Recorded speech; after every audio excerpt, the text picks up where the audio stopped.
Hello, dear listeners, and welcome. You've come here tonight, seeking a peculiar kind of solace, the comfort of a dark room, the steady rhythm of the rain, and profound, haunting silence that only the most disturbing stories can leave in their wake. Tonight, we venture into the deepest shadows of true crime, exploring five tales so chilling they have etched themselves permanently into the annals of horror. These are not just crimes. They are profound betrayals, collapses of humanity, and nightmares made real. So, settle in, let the sound of the storm wash over you, and prepare to drift into a realm where the darkest truths lie waiting. We begin in a picture-perfect Colorado suburb, where a family vanished into thin air and a father's smile hid a monster. This is the Chris Watts family nightmare. How a father snuffed out his pregnant wife and daughters. Then, we will witness the unbearable, as the very people sworn to protect a child become his most vicious tormentors. The story of Gabriel Fernandez, the boy tortured to death by his own mother and boyfriend.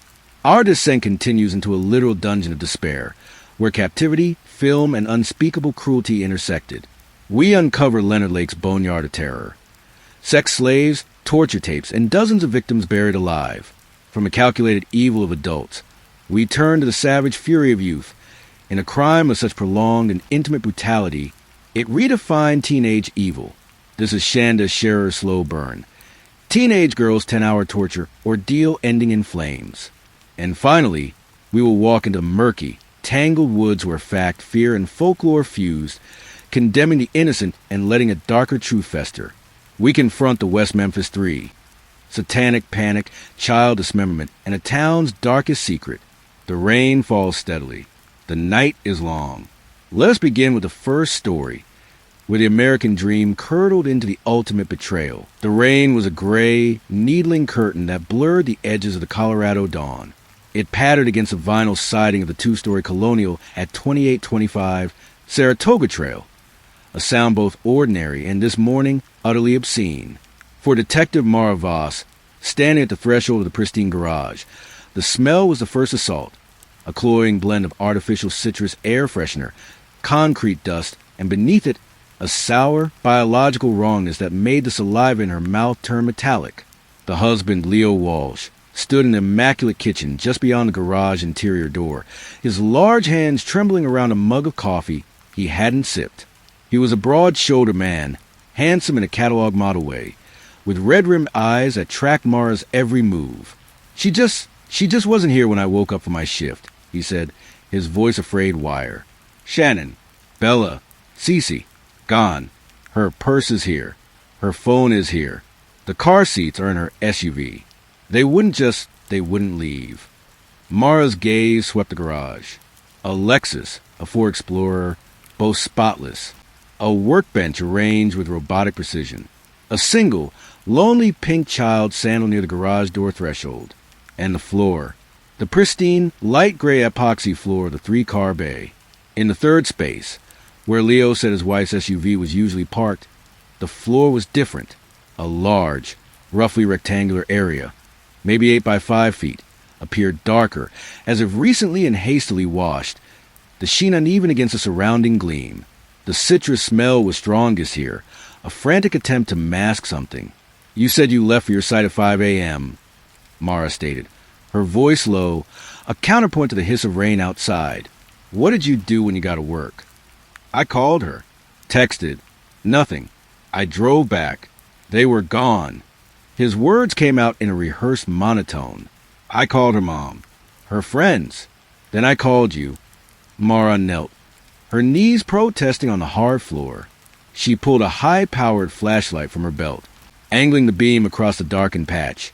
The epoxy revealed its secrets. Not a stain, but a subtle textural change.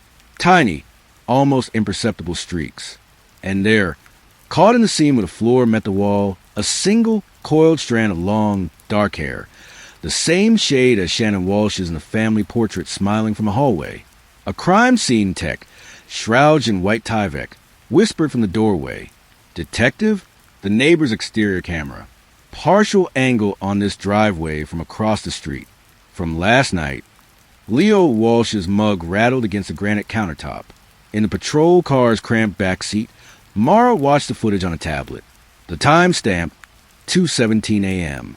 The rain was lighter than misty. The camera's view captured the Walsh garage door, the front lawn, the walkway. A figure emerged from the side of the house, into the frame.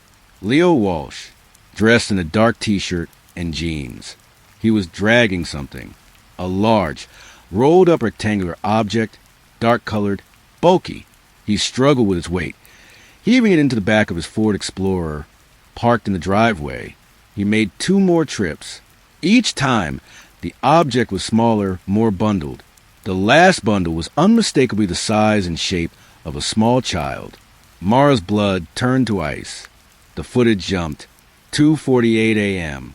The Explorer's taillights vanished into the weeping gloom. 4:55 a.m. The Explorer returned. Leo exited, alone. He moved with a chilling, normal calm. He opened the garage, pulled the Explorer in. The door closed. Mara looked from the tablet to the man in the kitchen, now being quietly questioned by another officer. He was crying, but the tears seemed to sit on his skin, not spring from it. A performance. Her radio crackled. Detective Voss, we got a ping. Walsh's company truck. The one he drives to the oil site. It's got GPS. We plotted its movements from last night. She braced herself. Where did it go between 2 and 5 a.m.? A static-filled pause. Out to the east property. The remote tank battery site off County Road 63. It was stationary for 38 minutes. Then it returned to the main site before coming home. A burial ground. He'd taken them to a barren, oil-pumping site in the dead of night. Mara stood, her legs unsteady. The garage, the wash floor, the sandal, the hair. It was a staging area. The how was becoming grotesquely clear. The why was a black hole. She signaled to 2 burly officers. It was time to read Leo Walsh's rights. Here in this temple of suburban normalcy he defiled. But as the officers approached, Leo looked past them, straight at Mara, and in that instant, the shattered, grieving husband mask slipped completely, not into rage or fear or guilt, into something far more terrifying, a flat, empty calm, a void. It was the look of a man who had already completed his mission. He gave a slow, almost imperceptible shake of his head, as if disappointed she'd figured out so soon. Then he spoke, his voice clear and carrying over the rain. I want to take you to them. I want to show you where my girls are. The plea of a remorseful father? Or the next move in a game only he understood? The cliffhanger of his offer hung in the citrus-tainted air, a hook of pure, primal dread. Mara knew, with every instinct screaming, that saying yes was walking into a trap. But saying no meant leaving Shannon, Bella, and Cece out in the cold, wet earth. The clock, now a heartbeat in her ears, had just started ticking twice as fast. The interrogation room of the Fremont County Sheriff's Office was a gray, sound-absorbing coffin. Leo Walsh sat, cuffed to the bolted-down table, his earlier offer hanging between them like a poisonous cloud. "Take me to the site," he repeated, his eyes fixed on the two-way mirror. "I'll show you. Then you'll understand." "What will I understand, Leo?" Mara kept her voice neutral, a tape recorder spinning in her mind. "Help me understand why your daughter's bodies are at your work site." A flicker, not of emotion, but of calculation. "It's not what you think. You were seen dragging large objects from your home and loading them into your vehicle at 2 in the morning. Your company truck was GPS tracked to a remote tank battery. Your garage floor has been chemically cleaned. You are the last person to see your pregnant wife and 2 children alive. Tell me what to think." He leaned forward, the chains clinking. It was an accident, a terrible accident. Shannon, she was so angry. She found things. On my phone. He manufactured a sob, dry and unconvincing. She said she was taking the girls and leaving. She was going to ruin me. We argued. In the garage. She fell. She hit her head on the concrete step. It was so fast. Bella came out. She saw. She started screaming. "Daddy, you hurt Mommy." I panicked. I had to make the screaming stop. Cece was crying in her crib. It was all just noise. Mara stared, a cold fury crystallizing in her chest. The story was a pathetically common script. The accident. The panic cover-up. But the forensic tale the garage would tell wouldn't match a simple fall, and the logistics of transporting 3 bodies alone. So you panicked, loaded your dead wife and 2 daughters into your car, drove them to an oil field and buried them? That's your explanation. I wasn't thinking, he insisted, the flatness returning to his eyes. The performance was over. I'll show you where. You need to see. Mara left him stewing. In the observation room, her partner, Detective Ray Chun, scowled at the monitor. He's laying the groundwork for manslaughter and temporary insanity. He's giving us just enough to avoid the death penalty. He's ice cold, Mara. He's lying about the mechanics, Mara said, pulling up crime scene photos on a laptop. Shannon Walsh was 5'8". A deadweight fall onto a step might cause a contusion, a laceration. But the amount of cleaning agent on that floor suggests a significant liquid spill, a lot of blood. And why were they in the garage at all at that hour? Why not the bedroom, the kitchen? The initial forensics report from the house landed an hour later. No signs of violent struggle in the bedrooms or living areas. But in the master bedroom trash can shredded pieces of a restaurant receipt, painstakingly reassembled. It was from a dinner for 2 at a high-end Denver steakhouse 2 nights prior. The check was signed Leo and Kay, not Shannon. Kay? Who's Kay? Mara murmured. A dive into Leo's phone records, obtained hastily via warrant, revealed a number, texted, and called with escalating frequency over the past 3 months, dwindling to nothing in the past week. The subscriber, Kelsey Anderson, a junior data analyst at his oil company. Her Instagram, quickly accessed, showed a vibrant, smiling woman in her late 20s. Her most recent post, for days ago, was a sunset photo with a caption, "When you know, you know. Hashtag new beginnings, hashtag bless." He was having an affair. Chin stated the obvious. Motive 101. Shannon found out. He wanted a clean slate with Kelsey. The kids were a financial and emotional burden. It was textbook. But Mara's mind kept returning to the garage floor. The sheer, horrifying logistics.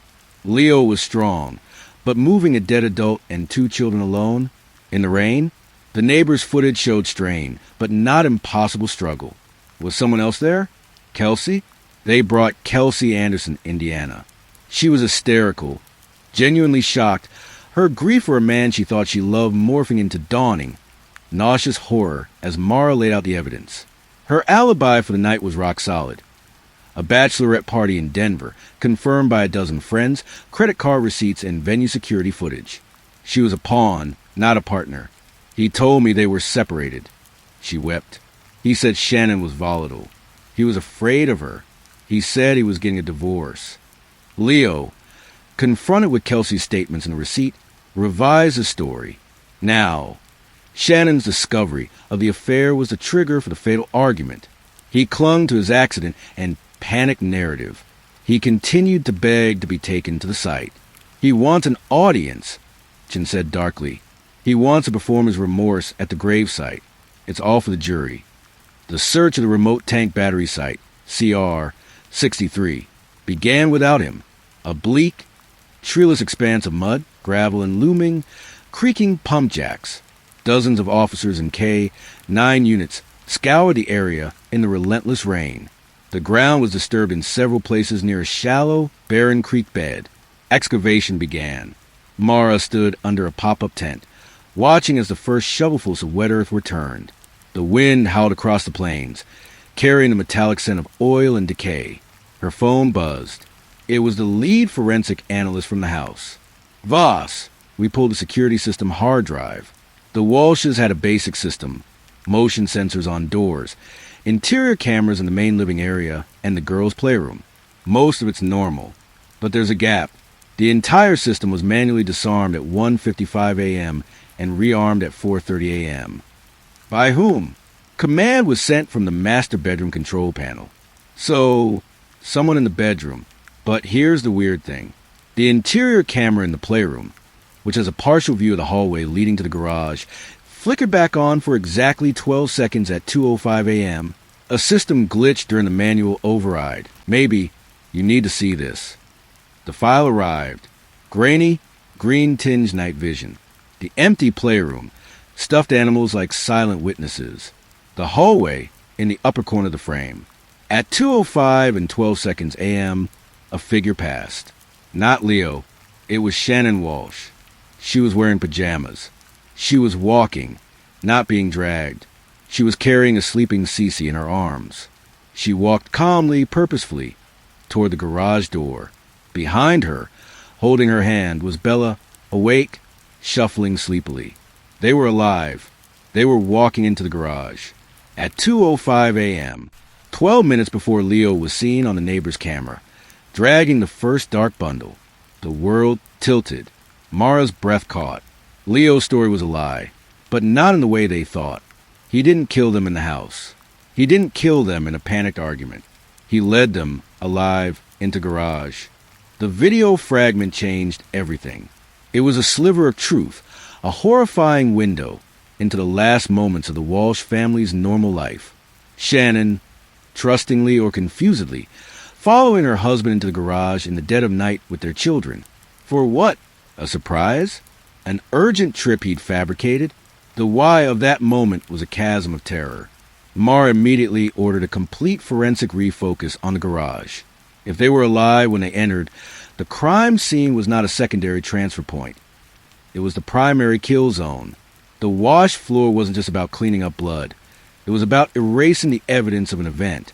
The excavation at the oil site continued, a grim, muddy slog.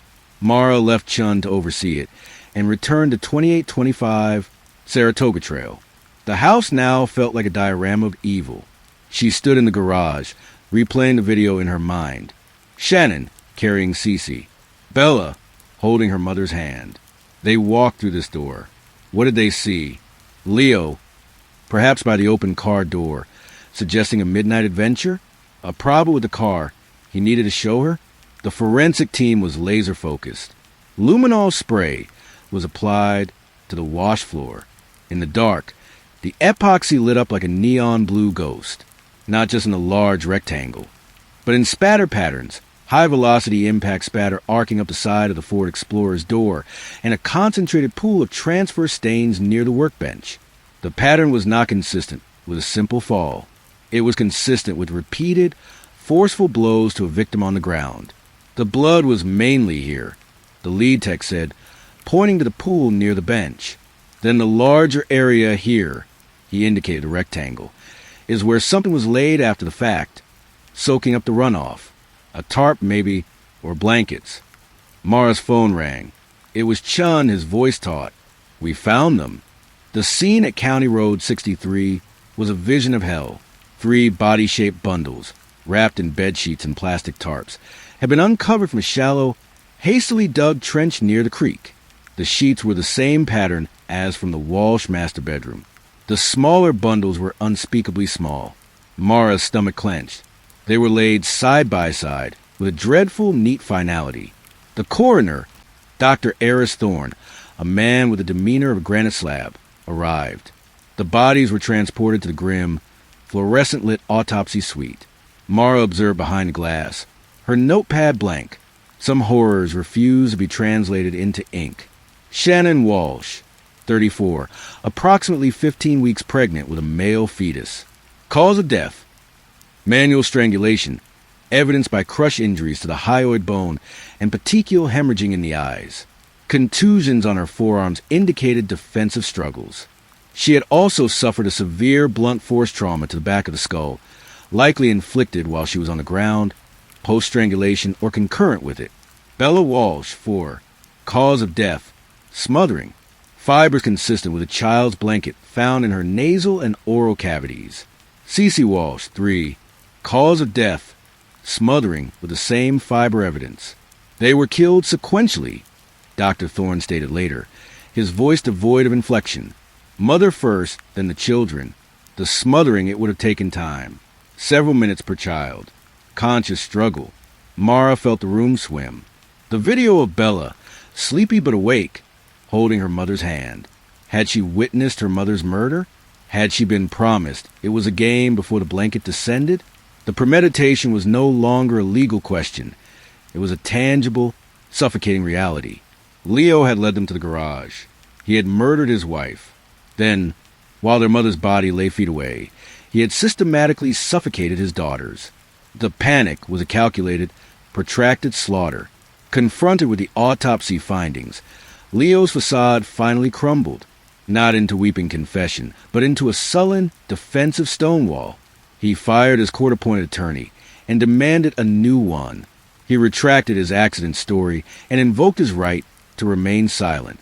But the damning evidence was now aflood. The GPS, the neighbor's footage, the security system gap, the forensic blood evidence, the motive of the affair, and the heartbreakingly specific cause of deaths. The media tsunami hit. Monster Dad. Family Annihilator. The story was consumed in all its horrific, digestible simplicity. A cheating husband erases his family for a new life. The public's outrage was a furnace. The district attorney, sensing a swift, high-profile victory, began preparing for a death penalty case. But Mara couldn't let it go. The pieces fit, yet the puzzle felt incomplete. The why had been answered with the shallowest of motives, lust and convenience. Yet the how she witnessed and the evidence spoke a profound and chilling detachment that seemed to run deeper than a mere selfish desire to be rid of his family. The method, strangulation, then smothering, was intimate, hands-on, and horrifically slow. It required a sustained, focused cruelty. It was rage, but it was also control. Absolute, terrifying control. And there was a loose thread, a tiny snag in the otherwise seamless tapestry of guilt. The single, coiled dark hair in the garage seam. It had been collected. Initial visual analysis matched Shannon's, but the DNA test came back with a peculiar note. Mitochondrial match consistent with maternal lineage, but with a minor anomaly in the root follicle analysis suggesting possible chemical treatment damage. Shannon's hair, according to interviews with her friends, was virgin, never colored. Mara ordered a toxicology screen on Shannon's hair. Days passed. The case file grew fat. Mara pored over every interview. Friends, family, co-workers. A picture emerged of a marriage with cracks. Financial pressure from Leo's over-leveraged speculations in the oil field. Shannon's social media portraying a perfect oil wife life. But her private messages to a sister revealed loneliness, concern over Leo's distant behavior, and a worry notation from 2 months prior. Leo's been sleepwalking again. Bad. Found him in the garage at 3 a.m. just staring at the car. He didn't know who I was for a full minute. It's like he's possessed. Sleepwalking. A parasomnia defense? Too convenient. But the garage. Always a garage. She visited the oil site again, not the burial trench, but the tank battery itself. A cluster of silver storage tanks and spider webbing pipes. The site foreman, a grizzled man named Dobbs, showed her around. Leo was a facilities manager. Knew this place inside out. Good with his hands, but quiet, kept to himself. Was he acting strangely lately? Dobbs scratched his chin. Not strange, just focused, like he had a big project. He was here late a lot the past few weeks. Checking pressure gauges, running diagnostics. Said he was optimizing output. Alone, usually. Sometimes his new guy, Nico, would be with him. New guy. Nico Reed. Hired about 4 months back as a junior field tech. Leo requested him specifically. Kid was green, but Leo took him under his wing. They were tight. Nico Reed.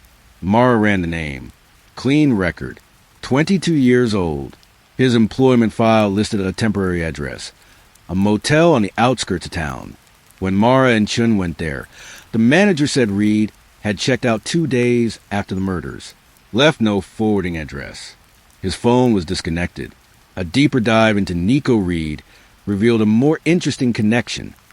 He was the son of Lydia Reed, a woman who had served 6 years for vehicular manslaughter in a drunk driving accident that killed a man. The victim's name? Thomas Walsh, Leo's father. The accident occurred 17 years ago. Leo would have been 19. His father, a middle school teacher, died instantly. Lydia Reed claimed she was a designated driver for a group that included Thomas Walsh, a story disputed at trial. She was convicted. Leo had hired the son of the woman who killed his father. The toxicology report on Shannon Walsh's hair came back. Traces of a powerful prescription-grade sedative, triazolam, were found in the follicle segment corresponding to the last 8 to 10 weeks of growth. It was a drug used for severe insomnia, with side effects that included sleepwalking, confusion, and anterograde amnesia. Shannon had no prescription for it. Leo did not have a prescription for it. Mara obtained a warrant for a full pharmacological sweep of the house. Behind a false panel in the master bathroom vanity, a panel so cleverly fitted it was only discovered by a forensic carpenter tapping for hollow spaces. They found a small stash, a bottle of generic triazolam pills with the label scratched off, and a vial of clear liquid, later identified as succinylcholine, a paralytic used in surgical anesthesia. In high doses, it could induce respiratory arrest while leaving the victim fully conscious. It was a drug of choice for some assisted suicides and, in the darkest corners of true crime, for murders disguised as natural failure. The case veered into a new, more sinister lane. This wasn't just a crime of passion or convenience. It was a patient pharmacological stalking. Someone had been drugging Shannon Walsh. To make her compliant? To induce confusion and sleepwalking? To set a stage? Mara theorized Leo, perhaps with Nico Reed's help, had been gradually drugging Shannon. The sleepwalking episodes were chemically induced. Was he trying to drive her to an accident or to make her appear unstable, laying groundwork for a custody battle or an insanity defense if something happened to her? The paralytic suggested an even more cold-blooded plan, to murder her in a way that might mimic a sudden medical catastrophe. But then, why the brutal, hands-on slaughter in the garage? Why deviate from a clean poison plot? The answer, perhaps, lay in Nico Reed. They located his mother, Lydia, living in a halfway house in Pueblo. She was gone, her eyes haunted. She confirmed Leo had reached out to her a year ago, expressing forgiveness, saying he wanted to help her son get a fresh start. He said, "He felt my debt was paid," she whispered. "He was so kind. He gave Nico a job, a purpose." Did Nico ever say anything about Leo's family? His wife? Lydia looked down, twisting her hands. He said Leo was trapped, that his wife was sick, that she was a danger to the kids. He said Leo was trying to protect them, but it was hard. She was a danger to the kids. The narrative Leo had fed Kelsey Anderson, now being fed to Nico. Was Nico an accomplice? A believer in Leo's fabricated crisis? A nationwide BOLO was issued for Nico Reed. His debit card was used once at a gas station in Cheyenne, Wyoming, heading north. Then he vanished again. The pressure from the DA mounted. "You have the killer, Voss," the DA said, her impatience evident. "Leo Walsh, the evidence is overwhelming. This Nico Reed is a red herring, a pathetic follower who got scared and ran. Don't complicate a perfect case with conspiracy theories." But Mara couldn't shake the image of the paralytic, the sedatives, the false panel. This was a plan that required knowledge, patience, and access. Leo had the knowledge from his work around industrial chemicals. But the pharmaceuticals? How did a facilities manager get surgical-grade paralytics? She went back to the security system hard drive. The glitch at 2:05 a.m. showed Shannon walking the children to the garage. But what about the rest of the disabled period? Were there other glitches? The techs ran a deep diagnostic. They discovered a series of micro-interruptions in the system log. Not enough to trigger a reboot, but enough to suggest external interference. A sophisticated jammer could have caused it, one that targeted the specific frequency of the home security system. It wouldn't just turn it off, the tech explained. It would create a blind spot. The system would show as armed, but sensors wouldn't trip, and cameras would feed a loop of earlier, empty footage. Could Leo get something like that? Maybe online, but it's a specialty gear, more common in espionage or high-end burglary, or in the toolkit of someone with military or intelligence connections.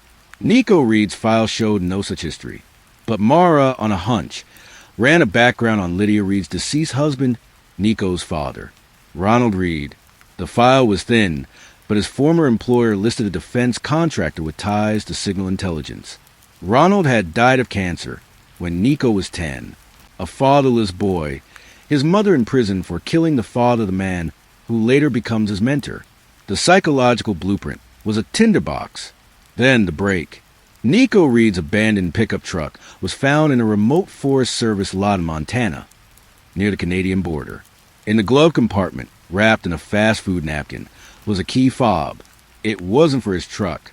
It was traced to a storage unit in Colorado Springs, rented under an alias that payment records linked back to a prepaid card purchased by Leo Walsh 6 months earlier.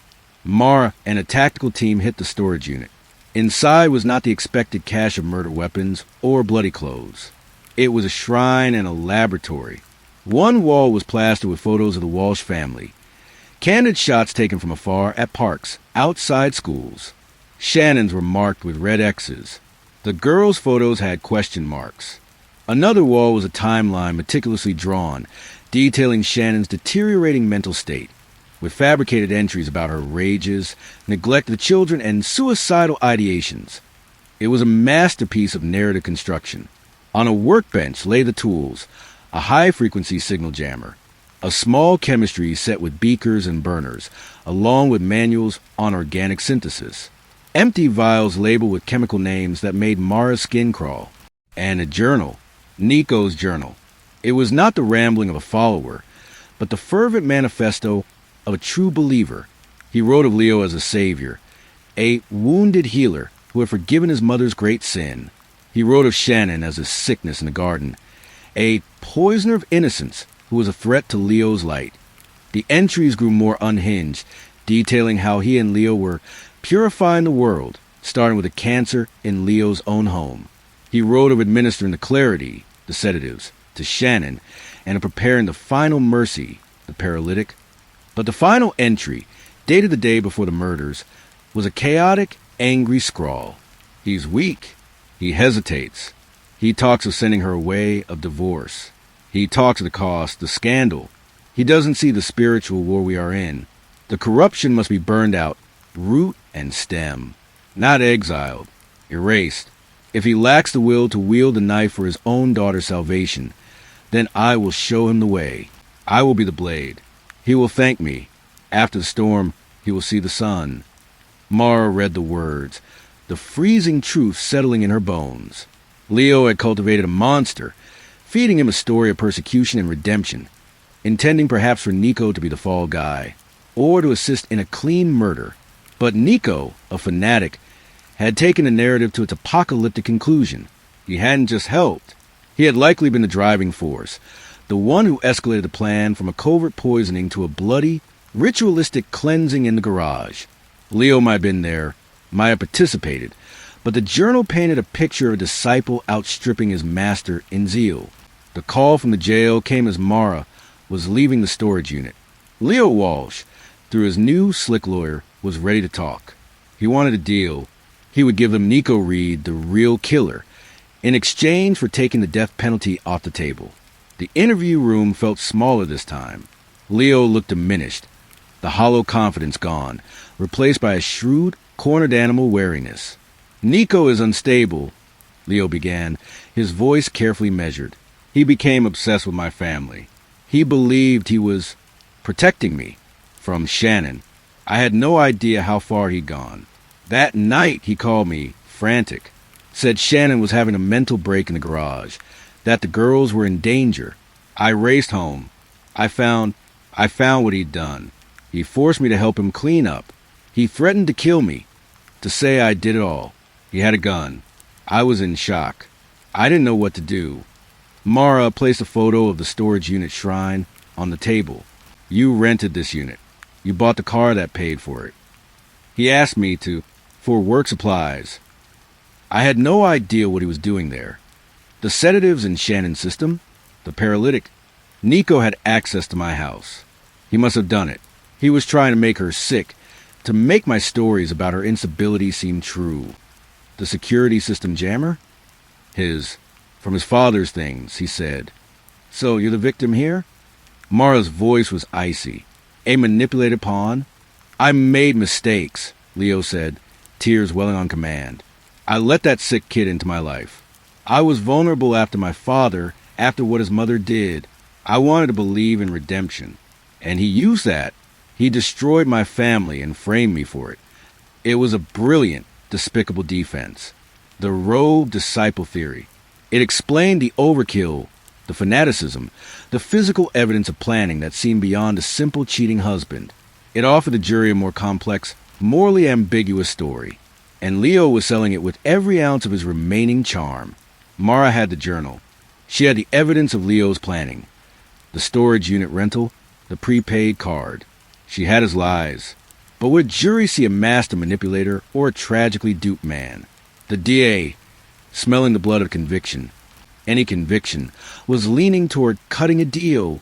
Get Leo to testify against Nico, secure a life sentence for Leo, and hunt down the fanatic. They caught Nico Reed 3 days later, trying to cross into Canada on foot through the woods. He was emaciated, freezing, and utterly resolute in his interrogation. He calmly confessed to everything in the journal. He claimed Leo was a pure soul he had failed, that the operation had been necessary but flawed by Leo's last-minute sentimentality. He claimed he acted alone in the final acts, that Leo had arrived too late and was horrified. He was willing to be the martyr. 2 confessions, each painting the other as a primary monster. The physical evidence tied them together inextricably. Who wielded the knife? Who held the blanket? In the end, forensics couldn't separate them. The blood spatter on Leo's work boots, found in his trunk, could have been from standing nearby. Nico's fingerprints were on the jammer, the chemical bottles, but not on the murder weapons that were never found.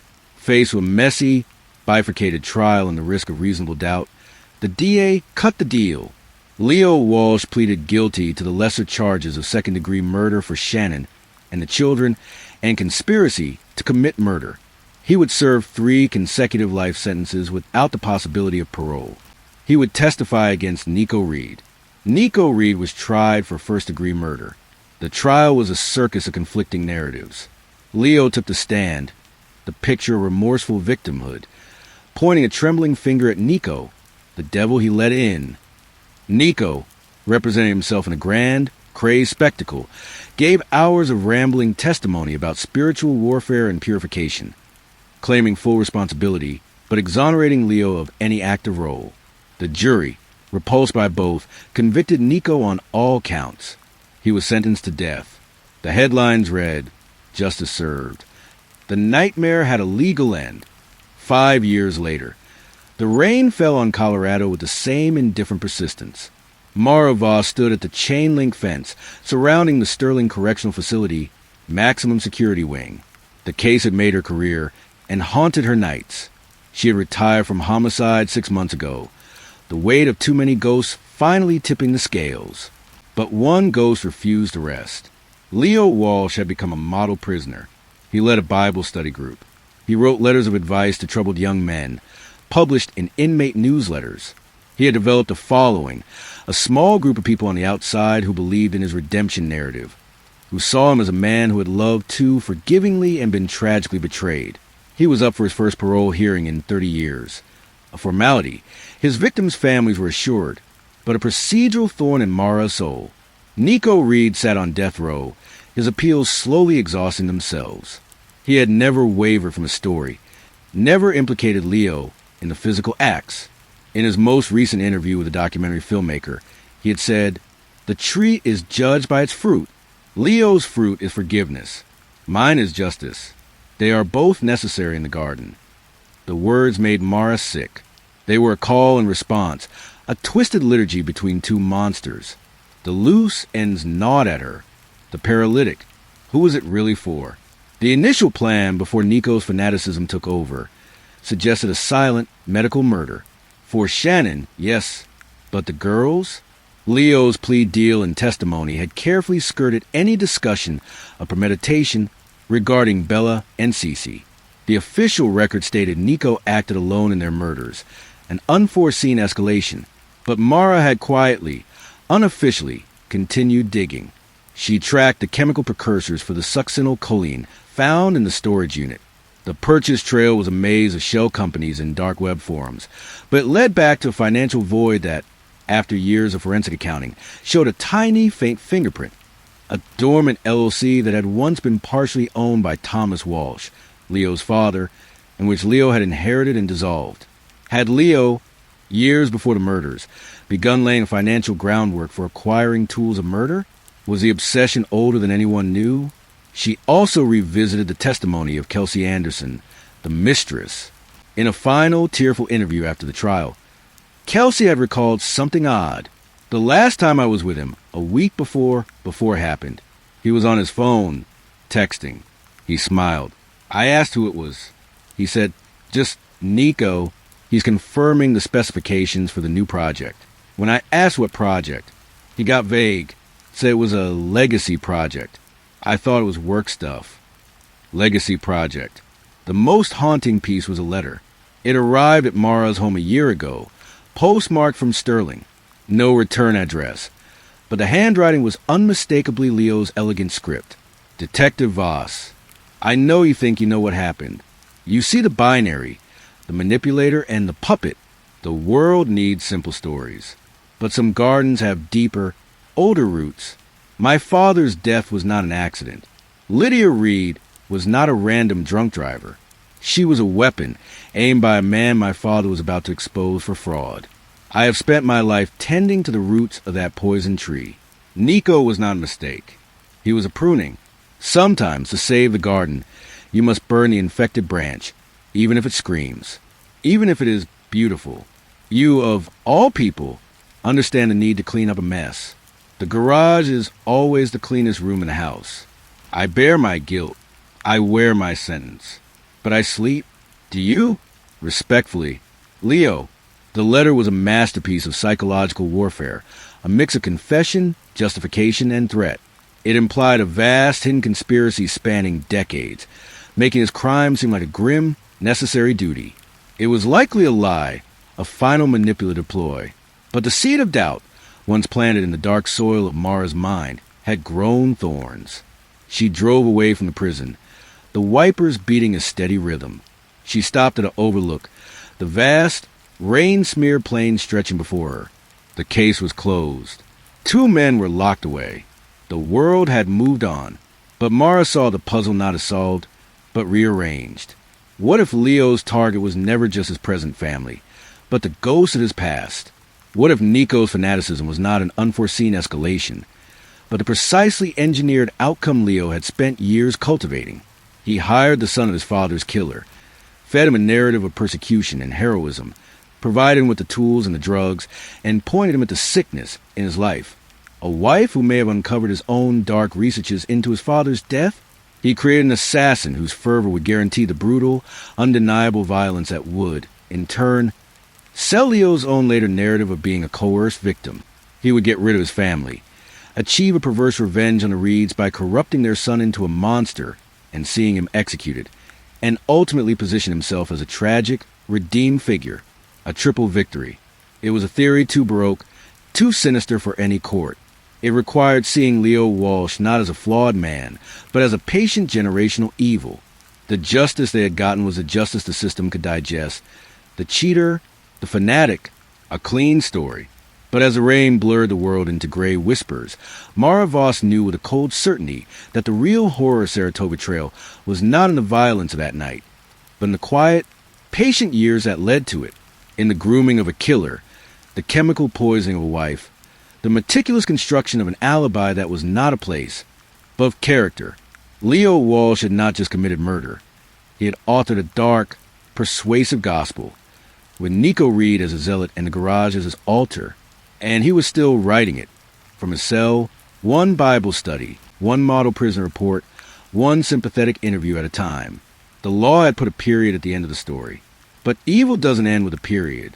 It ends with a semicolon, a pause before the next clause. Leo was in prison, but his narrative was out, replicating in the mind of the gullible, the sympathetic, the lost. He had snuffed out his family, but the true nightmare was that his story, his justification, might live forever. She started her car, the headlights cutting twin paths through the downpour. The road ahead was dark and shimmering. In her rear-view mirror, the sterile lights of the prison faded into the gloom. She thought of the single pink sandal in the garage, the trusting hand of a child in her mother's grasp on a grainy video, the clinical descriptions in an autopsy report, and the elegant, poisonous words on a page from a man who claimed to sleep just fine. The system had its verdicts. The cells held their bodies. But in the silent spaces between the facts, in the chilling symmetry of his revenge, a question echoed, one that no life sentence could ever answer. But in the meticulously pruned garden of his lives, was Leo Walsh, even now, planting new seeds? This is our second story, the story of Gabriel Fernandez, the boy tortured to death by his own mother and boyfriend. The smell hit Detective Eris Thorne first, a cloying sweetness wrapped around a core decay, seeping through the weather seal of the apartment door. It was the scent of neglect, of something left to spoil in the dark. It was 3:17 a.m. in the rain-slick gridlock of Cypress Point, California, and the call had been a whisper from dispatch. Possible 187 juvenile. Patrol on scene. They're spooked, Detective. Thorne's knuckles rapped against the cheap hollow core wood. Detective Thorne, homicide. Open up. The door swung inward, held by a patrol officer whose face was the color of cold oatmeal. Behind him, the living room was a diorama of normalcy gone sour. A large flat-screen TV played a cartoon on mute, colorful shapes dancing silently. The air was warm, thick with the smell of microwave popcorn undercut by that other, deeper smell. A toy fire truck lay on its side near a stained beige carpet. In the bedroom, the officer managed, his voice tight, that the mother and her boyfriend are in the kitchen, patrols with them. They're calm, too calm. Thorne stepped inside, his shoes crunching on something gritty. He looked down. Sand, and not beach sand. The coarse, grayish grit used in cheap cat litter. It was tracked all through the living room, toward a short hallway. He followed the trail, his flashlight beam cutting through the gloom, bypassing a bathroom where he caught a glimpse of a bare, filthy toilet. The smell intensified, a physical presence. The bedroom door at the end of the hall was ajar. Thorne nudged it open with his elbow. The beam illuminated a small form on a bare mattress on the floor. For a long, suspended moment, Thorne's brain refused to assemble the data into a coherent image. It was a boy, 8 years old, maybe. He was lying on his back, dressed in a pair of faded superhero pajamas that were too small, the sleeves ending far up his thin forearms. His arms were straight at his sides, palms up, in a posture of eerie submission. Thorne moved the light slowly, a forensic sacrament. The boy's face was a constellation of bruises in varying stages of healing. Sickly yellow, deep purple, fresh blue-black. One eyelid was swollen shut. His lips were cracked and bore the dark scabs of repeated splits. But it was the totality of it, the canvas of cruelty, that made Thorne's breath catch. Laceration, some scab, some fresh and pink. Burn marks, small and circular, like cigarette burn but larger, on his shoulders and chest. His left wrist was clearly deformed, bent at an unnatural angle that spoke of an old, untreated break. Thorne's light traveled lower. The pajama bottoms were stained. He saw more burns on the thin legs. And there, on the floor beside the mattress, was a small, overturned plastic bucket. The final piece of the olfactory puzzle. The boy had been forced to vomit, or had been sick, and had been left with the bucket as his only solace. Jesus Christ, Thorne whispered, the words vaporing the toxic air. This wasn't a moment of violence. This was a chronicle, a slow, deliberate unraveling of life over weeks, months. He forced himself into detective mode, a shield against the visceral horror.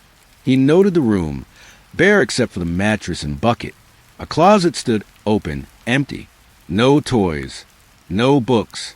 The window was covered with a nailed-up blanket. This wasn't a bedroom. It was a cell. He heard a low murmur from the kitchen, a woman's laugh, brittle and out of place. The mother, backing out. Thorne radioed for the coroner and the full forensic team, his voice miraculously steady. In the living room, he glanced at the TV. The cartoon was about a happy pig family living in a cozy house. He turned it off. The kitchen was a blast of fluorescent light. Pearl Greer sat at a formica table, her hands wrapped around a mug. She was in her late 20s, with sharply plucked eyebrows and hair pulled back in a severe ponytail. She looked up at Thorne with an expression of mild inconvenience. Beside her, Derek Walsh was a hulking presence, shirtless under a denim jacket, covered in amateur tattoos. He sipped from a can of soda, his eyes flat and assessing. Detective, Pearl said. He fell. I told the officers. He's always been clumsy. Fell right off the top bunk. There's no top bunk, Miss Greer, Thorne said, his tone neutral, empty. Well, he fell. From something. Kids fall. Walsh leaned forward. The little shit was always lying, too. Making up stories. Trying to get attention. Thorne's gaze fell to Walsh's knuckles. They were scarred, the skin over them shiny and pale. Old injuries, but consistent with repeated impact. Before Thorne could speak, his phone buzzed. An unknown number. He stepped back into the foul hallway, answering quietly. Detective Thorne? A woman's voice, hushed, tremulous with fear. My name is Anya Riggs. I was Gabriel's social worker. I made visits. I have things. Records. Pictures he drew for me. They said he fell. He didn't fall. Thorne's pulse quickened. Where are you? They'll know if I talk to you. They have friends. In the system. They warned me. A sound like a stifled sob. Look at the sand. The cat litter. It wasn't for a cat. Ask him about the boxing. The line went dead. Thorne stared at the phone. He looked back toward the bedroom where the small body lay, then at the gritty trail on the carpet. Ask him about the boxing. The patrol officer approached, holding an evidence bag. Inside was a single, slender object, a wooden barbecue skewer, the kind used for kebabs. The tip was dark with old, dried blood. Found this, the officer said, his voice hollow, in the bathroom trash, under some soiled bandages. Thorne took the bag, the weight of it inconsequential, the implication monstrous. The hook was set deep, tearing into the fabric of this terrible night. This wasn't just a murder. It was an excavation. And as he looked from the skewer to the calm couple in the kitchen, he knew the boy, Gabriel, had been trying to tell his story for a long, long time. The evidence was on his skin, in the sand, in the whispered terror of a social worker.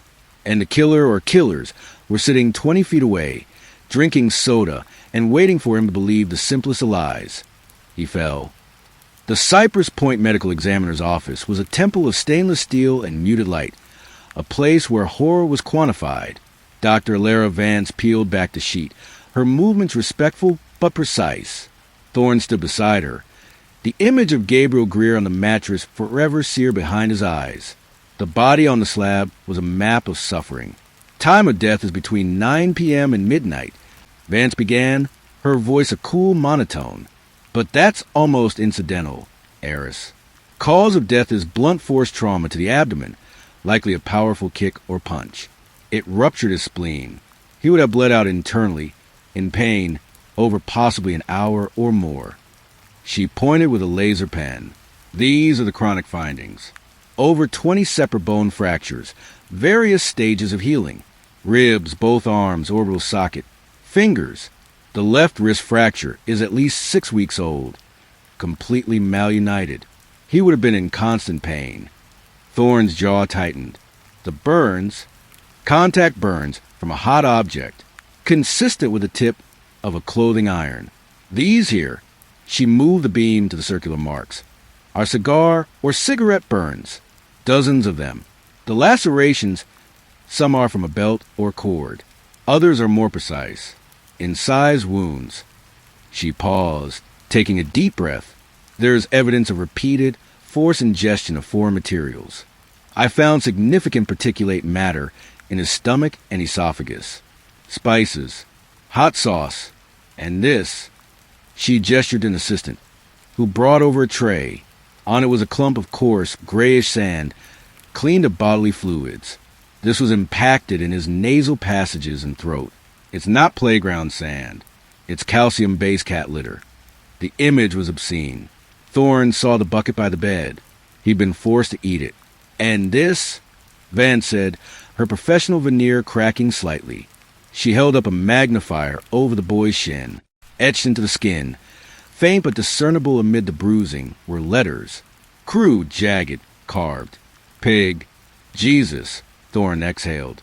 The weapon you brought me, the skewer, Vance continued. The blood on it is a match for Gabriel. The diameter matches some of the deeper puncture wounds on his back and thighs. It was used repetitively, like a probe. Thorne left the morgue, the clinical air unable to cleanse the smell of decay from his sinuses. His next stop was the County Department of Children and Family Services. The building was a grim, 70s-era cube, its interior a maze of cubicles under flickering fluorescence, overflowing with case files and despair. Anya Riggs, the supervisor, a harried man named Lowell with sweat stains under his arms, was defensive from the moment Thorne mentioned Gabriel's name. "We had an open case, yes," Lowell said, not meeting Thorne's eyes. Worker was Anya Riggs. Standard protocol. Monthly visits. "And the last visit?" Thorne asked. Let's see."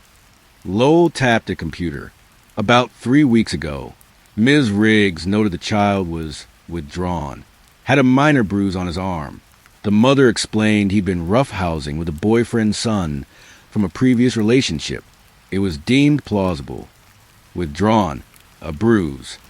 Thorne leaned on the desk. The boy had the word pig carved into his leg. Lowell. He was being force-fed cat litter. Were those in the report? Lowell paled. "No, of course not. Ms. Riggs would have documented that. She must not have seen. Or she was prevented from seeing him properly." Thorne interrupted. "I need to speak with her. Now." "She didn't come in today. Called in sick." Lowell's eyes darted. "She's been anxious lately. Said the Greer case was getting to her." Thorne got Anya Riggs' home address. As he left, a young woman at a neighboring cubicle caught his eye.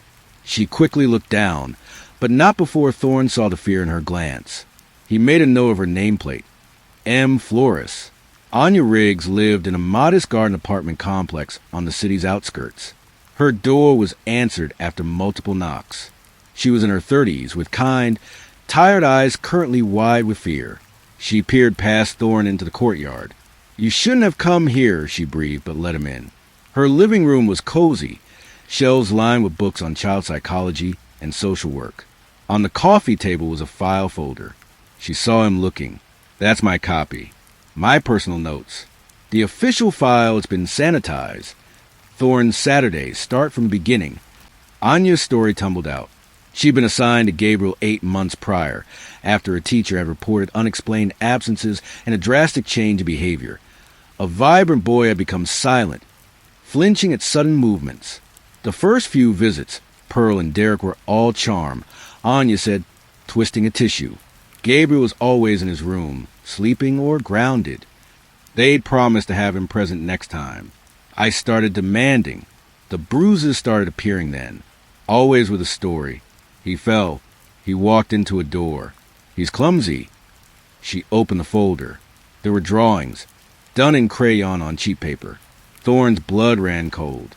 One showed a large, scowling figure with black scribbles for hands, hitting a small stick figure. Another was a house with a single window blacked out. In the corner of one, written in a child's shaky hand, "I am bad." The last time I saw him, 2 months ago, they finally let me see him alone for 5 minutes in his bedroom. Anya whispered, tears welling. He wouldn't speak. He just took my hand and pressed it against his ribs. He winced. Then he pointed to the closet. Later, after they'd ushered me out, I found this in my coat pocket. She handed Thorne a small, crumpled piece of paper. On it was a single word. Help, and a crude drawing of a stick figure holding what looked like a gun. The boyfriend, Derek. He's got a juvenile record for assault. He's also an amateur boxer. Trains at a gym called the Lockdown. I heard him bragging once to Pearl about his heavy bag workout, Anya said, her voice dropping. That's what I meant on the phone.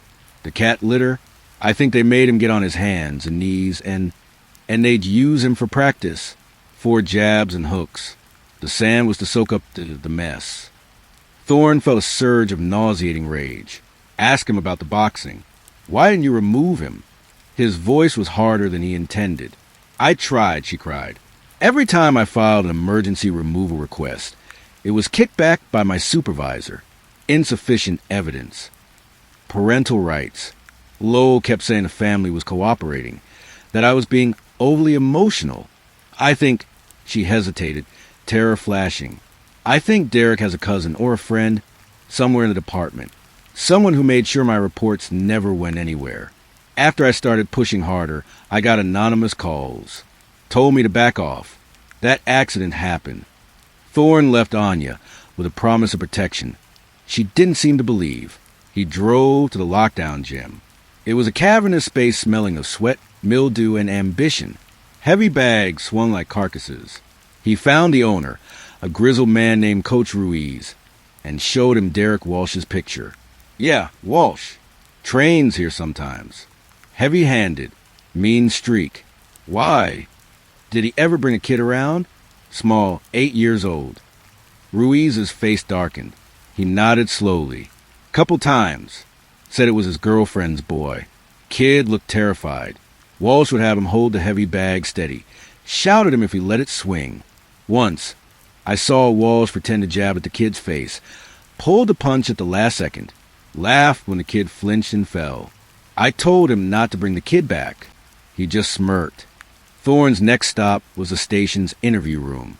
He had Pearl and Derek brought in separately. Pearl sat with her arms crossed, the picture of wounded innocence. She stuck to the false story, layering on new details. Gabriel had been stealing food. He'd been writing lies about them. He was disturbed.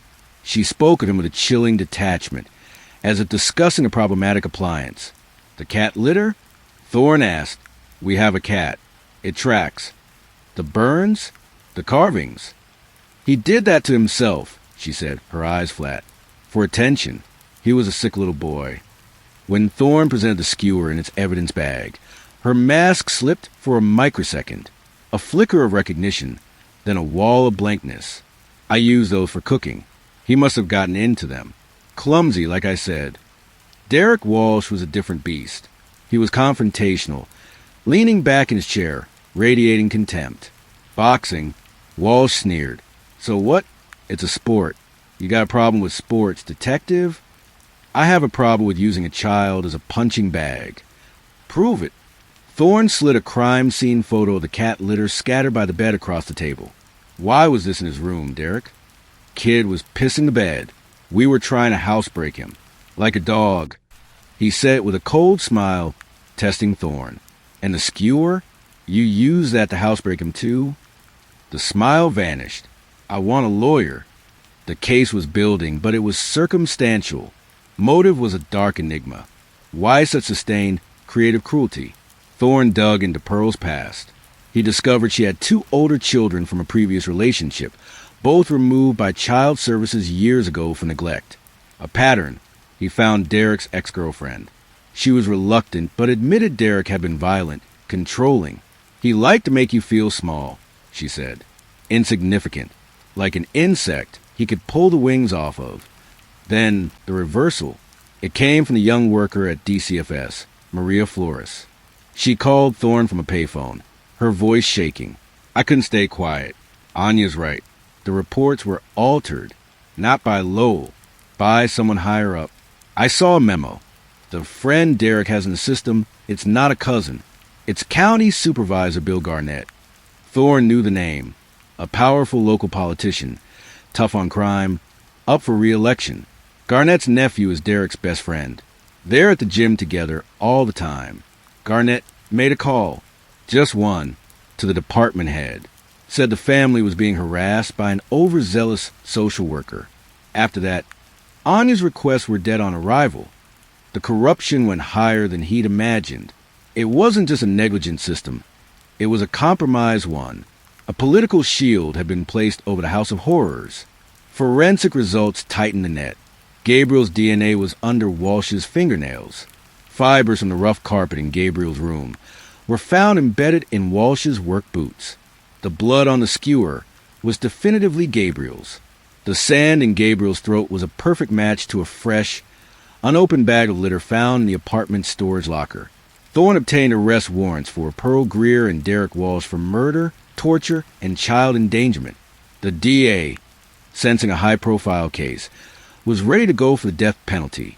But as Thorne prepared to move, Anya Riggs called, her voice a panicked screech. He's here. Derek. He's outside my building. In a black pickup. He's just sitting there watching. Thorne dispatched a patrol car and raced over himself. By the time he arrived, the pickup was gone. Anya was hysterical. It was a message, a reminder. They knew where she lived, and they knew she was talking. The arrests were a media circus. Pearl wept for the cameras. A performance of maternal grief so grotesque Thorne had to look away. Derek glared, muttering lawyer repeatedly. They were remanded without bail. The trial was swift and brutal. The evidence was overwhelming. The drawings, the testimony of Anya Riggs and Coach Ruiz, the forensic horror show detailed by Dr. Vance. The defense tried to paint Gabriel as mentally ill, the injuries as self-inflicted or accidental. But the jury saw through it. The motive, the prosecutor argued, was simply about power, about the pleasure two broken people took in the absolute domination of someone utterly defenseless. It was evil, banal, and profound. Pearl and Derek were found guilty on all counts. At sentencing, as the judge read the terms of life imprisonment without parole, Pearl finally showed a genuine emotion, rage. She turned to Thorne in the gallery and hissed, "You took my son from me." The justice felt hollow, ashen. Gabriel was still gone. The system that had failed him was largely unchanged. Supervisor Garnett expressed profound sadness and called for review, his political armor unblemished. Lowell was transferred. The department promised reforms. A month after the sentencing, Thorne sat in his car in the rain outside the now vacant apartment. The case was closed, but it gnawed at him. The call to Garnett was just a favor. The altered files were procedural errors. The full story of the cover-up had been buried in bureaucratic dust. He thought of the warning Anya had received. They have friends in the system. Garnett was still out there. The culture of looking away, of not wanting to make waves, remained. One piece of evidence haunted him most. A drawing from Anya's file he hadn't understood at trial. It showed 3 stick figures. One large, one medium, one small. The large figure was hitting the small one. The medium figure was standing to the side, but in the child's drawing, her hands were not at her sides. They were extended, holding an object toward the small figure. It was unclear. A gift? A weapon? Thorne had assumed it was Pearl, passive, allowing the abuse. But what if it was more literal? What if she was participating in a way the evidence never uncovered? His phone rang. It was Dr. Vance. "Eris, I was rechecking some tox screens. Standard closure audit. We found something we missed. In Gabriel's system, a low concentration of sedatives. A prescription benzodiazepine. Not something a child would be prescribed. Could it have been from earlier, before he was in Pearl's care?" Thorne asked. "The half-life says it was administered within the last 36 hours of his life. To keep him quiet, maybe. To make him compliant. Do we have a source?" "No, it wasn't in the apartment. But it means someone had access to prescription drugs. We only ever looked at over-the-counter things in the home. Pearl didn't have a prescription. Derek didn't. But who did? A social worker under stress? A friend with pharmacy connection? A corrupt official wanted to keep the problem child from making noise?" The rain drummed on the roof of the car. Thorne looked up at the dark window of Gabriel's room. The story he'd told in court was clean. 2 monsters, now caged. But real stories were messy. They had tendrils that reached into dark, protected places. The conviction was a full stop on paper, but in Thorne's mind, it was an ellipsis. Someone had helped quiet Gabriel. Someone had ensured the reports vanished. Someone had made a call. The boy had been tortured by hands that touched him and by a system that refused to see him. Which set of hands, ultimately, had done more damage. He had put 2 people in prison for life. But as he started the engine, a cold, insidious question took root. One that would follow him into every dark room and every neglected case from that day forward. Conclusion, exactly 1,000 words. The conviction of Pearl Greer and Derek Walsh should have been an end. For the news cycles, it was. For the DA's office, it was a win. For the public, it was a horrifying story with a just conclusion. For Detective Eris Thorne, it was a door left slightly ajar, a chill draft seeping through. The sedative, the benzodiazepine. It was a single thread pulled from a seemingly finished tapestry. Thorne couldn't let it go. He ran background checks on everyone tangential to the case. Anya Riggs had no history of prescriptions. Lowell, the supervisor, had a clean record. Supervisor Garnett's medical records were, of course, inaccessible. He went back to the DCFS building, to the cubicle of Maria Flores. She was more composed now, but still wary. The sedative, Thorne said, showing her the tox report. Any idea? Could a social worker have access to something like that? Maybe to calm a difficult child on a visit. Maria looked shocked. No, never. That would be immediate termination. Criminal charges. Our kits have child-safe aspirin, Band-Aids. That's it. What about someone else? Someone who wanted Gabriel to be quieter, less likely to talk during a visit? Her eyes darted around the noisy office. She lowered her voice. You're asking if someone drugged him to help Pearl and Derek pass an inspection. Thorne nodded. Maria chewed her lip. There was a doctor. He'd sometimes do quick evaluations for us if we had concerns. He was friendly with the higher-ups. Donated to Garnett's campaign. His name was on some of the referral forms for Gabriel early on, but he never actually saw him. Dr. Alistair Kane. Dr. Alistair Kane had a practice in an upscale part of Cypress Point. His office was all warm wood and soothing landscapes. He was in his 50s, with a confident, avuncular manner.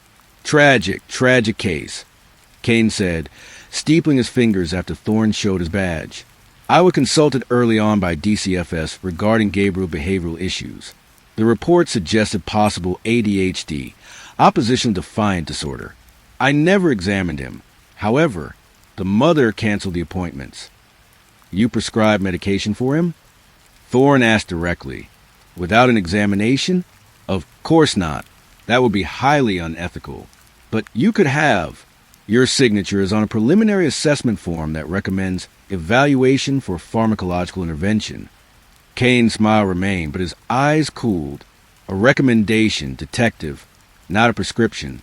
Is there a point to this? The perpetrators are in prison. A sedative was found in Gabriel's system at death, a drug you are prescribed frequently for anxiety in adult patients. Thorne had checked the state database. Kane was a prolific prescriber of benzodiazepines. I prescribed to many patients. That proves nothing. Perhaps the mother had a prescription and misused it. She didn't, Thorne said flatly. He had nothing concrete, only a pattern. Kane connected to Garnett. Kane, who could access drugs. Kane, whose signature provided a veneer of medical legitimacy to the narrative that Gabriel was a problem child. As Thorne left frustrated, his phone buzzed. It was an unknown number, but the text was clear. Stop digging. The boy is at peace. The guilty are punished. You're only hurting yourself. It was sent from a burner app, untraceable. The warning was a spark to Tinder. Thorne went to the one person he thought might have the final piece, the ex-girlfriend of Derek Walsh. He found her at a diner where she worked, her hands trembling as she refilled his coffee. Derek once bragged, she whispered, looking over her shoulder, that they had a fixer, not for legal stuff, for the kid, someone who could give them something to mellow him out before the lady from the state came. He said the guy owed his buddy's uncle a big favor. The buddy's uncle, Supervisor Garnett. The fixer was Dr. Kane. It was a theory, a house of cards, but it made a terrible sense. Garnett, to protect his nephew's friend, calls in a favor from a donor doctor. The doctor provides a sedative to keep Gabriel docile during social worker visits, bolstering the parents' claims that he was just withdrawn or sleepy. It wasn't just a cover-up of neglect. It was active facilitation. Thorne took it to the DA. The response was a brick wall of polite dismissal. We have 2 life sentences, detective. The evidence against Kane is circumstantial at best. Garnett, a political nightmare with no direct link. The jury believed our story. Reopening this, introducing conspiracy, it risks the convictions we have. The family needs closure. Gabriel didn't get closure, Thorne said, but he knew he was beaten. The system had closed ranks, not out of malice, but out of inertia and self-preservation. It was a different kind of cruelty, sanitized and procedural. The final confrontation was not in a storm-lashed warehouse, but in the sterile silence of the prison visitation room. Thorne sat across from Pearl Greer, who had grown thin and hard. The sedative, Pearl. The pills. Who gave them to you? She stared at him with empty eyes. Then a slow, knowing smile spread across her face. It was the most terrifying expression he had ever seen. Doctor's orders, she said, her voice a dry rustle. For his behavior. We were just following the doctor's advice. He was a very sick boy. She leaned forward, the smile gone. You got us. Isn't that enough? Or do you need to punish everyone who ever looked at him and saw a problem instead of a person? Her words were a poison dart. They reframed the entire conspiracy not as a secret pact of evil, but as a cascade of small, willing blind spots. A doctor seeing a chart, not a child. A politician seeing a favor, not a life. A system seeing a case number, not a boy screaming in silence. Thorne left the prison. The rain had returned, a gentle, persistent drizzle that washed nothing clean. He stood by his car, looking at the gray sky. He had delivered a form of justice. 2 souls in cages for the rest of their lives. But the victory was Pyrrhic. The moral landscape was a swamp. Who was truly guilty? Only the hands that struck the final blow? Or every hand that turned the page? Every eye that looked away? Every voice that said insufficient evidence while a child was being carved apart in the dark? He thought of Gabriel's drawing, the medium figure holding something out. Was it a pill? A syringe? Was it the means to quiet him, provided by the very people meant to protect him? The case was closed. The files would be archived. The world would move on. But Eris Thorne would carry the weight of the unanswered, the officially unexplored. He had solved the who of the physical torture, but the who of the systemic betrayal, the who of the quiet, legalized enabling, remained in the shadows, wearing suits and lab coats, holding gavels and prescription pads. He drove away from the prison, the wipers swishing a monotonous rhythm. The city lights blurred in the wet darkness. He had given Gabriel a name in a courtroom, a story of victimhood. But he knew the full story was darker, more diffuse, and far more damning. It was a story about how a child could be not just killed, but erased piece by piece, with a brutality that came not only from fists and burns, but from signatures on forms, from whispered phone calls, from the benign neglect of an overburdened, compromised machine. The monsters were in a cage, but the ecosystem that allowed them to thrive was still out here, breathing the same rain-washed air.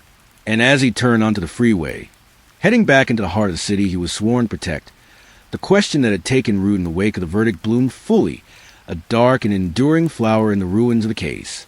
But in a city that had failed him at every turn, how many of Gabriel's killers were still walking free? This is our third story of Leonard Lake's Boneyard of Terror. Sex slaves, torture tapes, and dozens of victims buried alive. The rain had been falling on the Sierra foothills for 3 days straight, a cold, persistent drizzle that turned the clay soil into slippery gumbo and filled the air with the smell of wet pine and decay. It was this rain that finally revealed the secret. A slow, subtle slum of earth near a derelict hunting cabin. A dark maw just wide enough to catch the eye of a county surveyor named Phil Harrigan. He wasn't looking for trouble. He was marking boundaries for a new timber lease.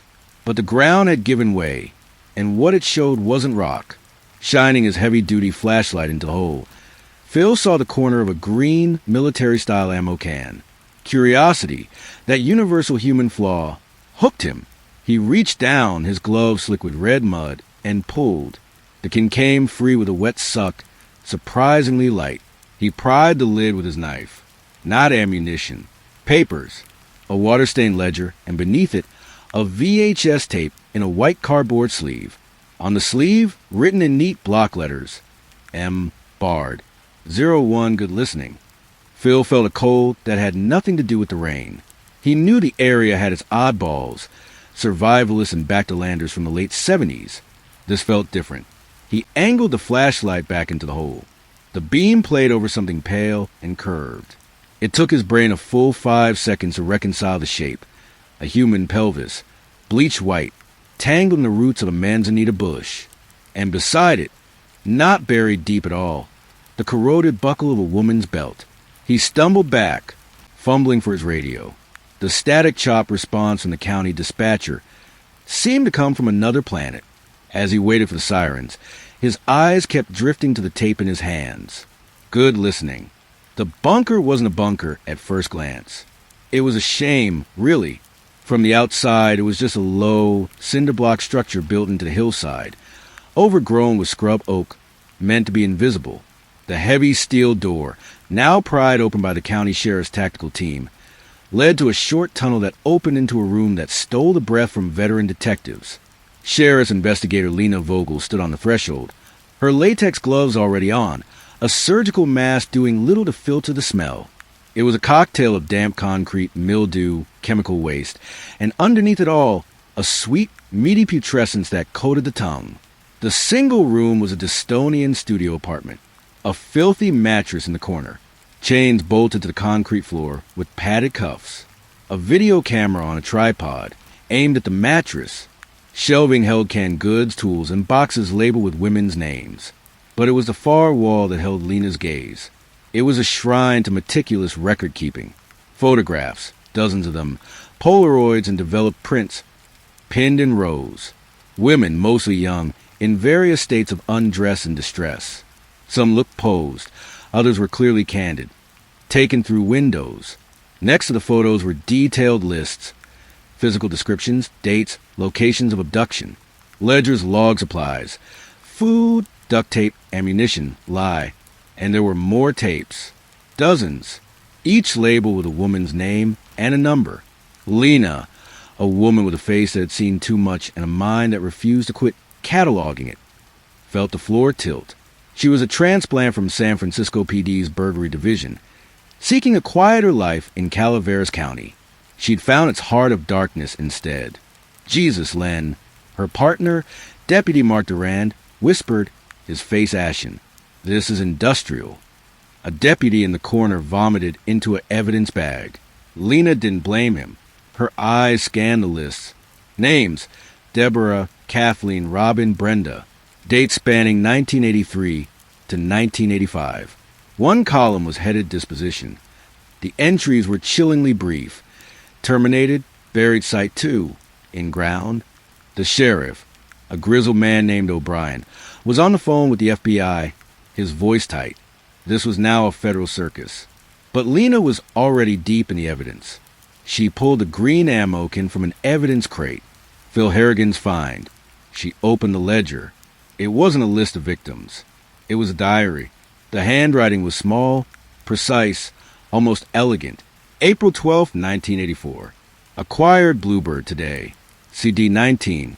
Stockton Mall. Compliant after initial correction. She will learn the rules. The project requires discipline. Charles handled the transport. He is useful but impulsive. The camera is set. The world must see the truth of our necessities. Lena's blood turned to ice. Charles, a partner. The diary entries were clinical, detached, discussing human beings as if they were livestock. The project. What project? Survival? Slavery? Something worse? Her radio crackled. Investigator Vogel, you need to see the backhoe find. Outside, the rain had softened to a mist. The mechanical growl of a backhoe echoed through the dripping pines. They'd marked several areas of disturbed earth. The first trench, 10 yards from the bunker door, was now 3 feet deep. The bucket had scraped back the clay, revealing not one skeleton, but a jumble of them, bones intertwined, skulls tilted at impossible angles. A nest of death. The coroner, kneeling in the mud, looked up at Lena, his expression haunted. Multiple individuals. Female, young. No obvious trauma on these, but the positioning. He pointed. They're packed in here. This wasn't a burial. This was disposal. Lena's mind raced. The ledger, the photos, the tapes, this pit. A system, a factory of horror. And the diary mentioned Charles. An accomplice. Was he out there? Watching them right now from the tree line? Back in the evidence van, a tech had set up a VCR and monitor, powered by a generator. We need to see what's on these, Sheriff O'Brien said, his voice hollow. Lena inserted the tape from the ammo can labeled M. Bard, 01. The screen fizzed to life. It showed a room, this room. Cleaner, newer. A young woman with dark hair sat on the mattress, hands in her lap, staring directly at the camera with dead eyes. A man's voice, calm, educated, gentle even, spoke from behind the camera. "Miranda, state your name and today's date for the record." The woman complied, her voice a monotone. "Good. Now, explain to our future viewers why you are here. Explain your role in the project." The woman began to speak about population reduction, female utility, and the coming collapse. The words were clearly not her own. They were recited, a forced confession to justify her captivity. Lena felt sick. This was propaganda. Snuff film meets perverted manifesto. Then a second man walked into frame. He was Asian, in his mid-20s, wearing camouflage trousers. He didn't look at the camera, his movements jerky, nervous. He handed the first man, still off camera, a tool, a pair of pliers. The voice behind the camera said, "Charles, she requires another lesson in gratitude." Charles hesitated, just for a second, then turned to the woman, his face a mass of conflicted anxiety. The screen went to static. The van was silent, except for the hum of the generator. Lena looked at the label on the tape. Good listening. Sheriff O'Brien broke the silence. "We have a primary subject, voice and likely the author of the diary. And we have an accomplice. Charles, we need names. Now!" Lena's pager buzzed. It was a front gate, a Sacramento bee. The reporter was demanding comment. His name was Tom Shields. He claimed he'd been investigating a missing persons case that led here.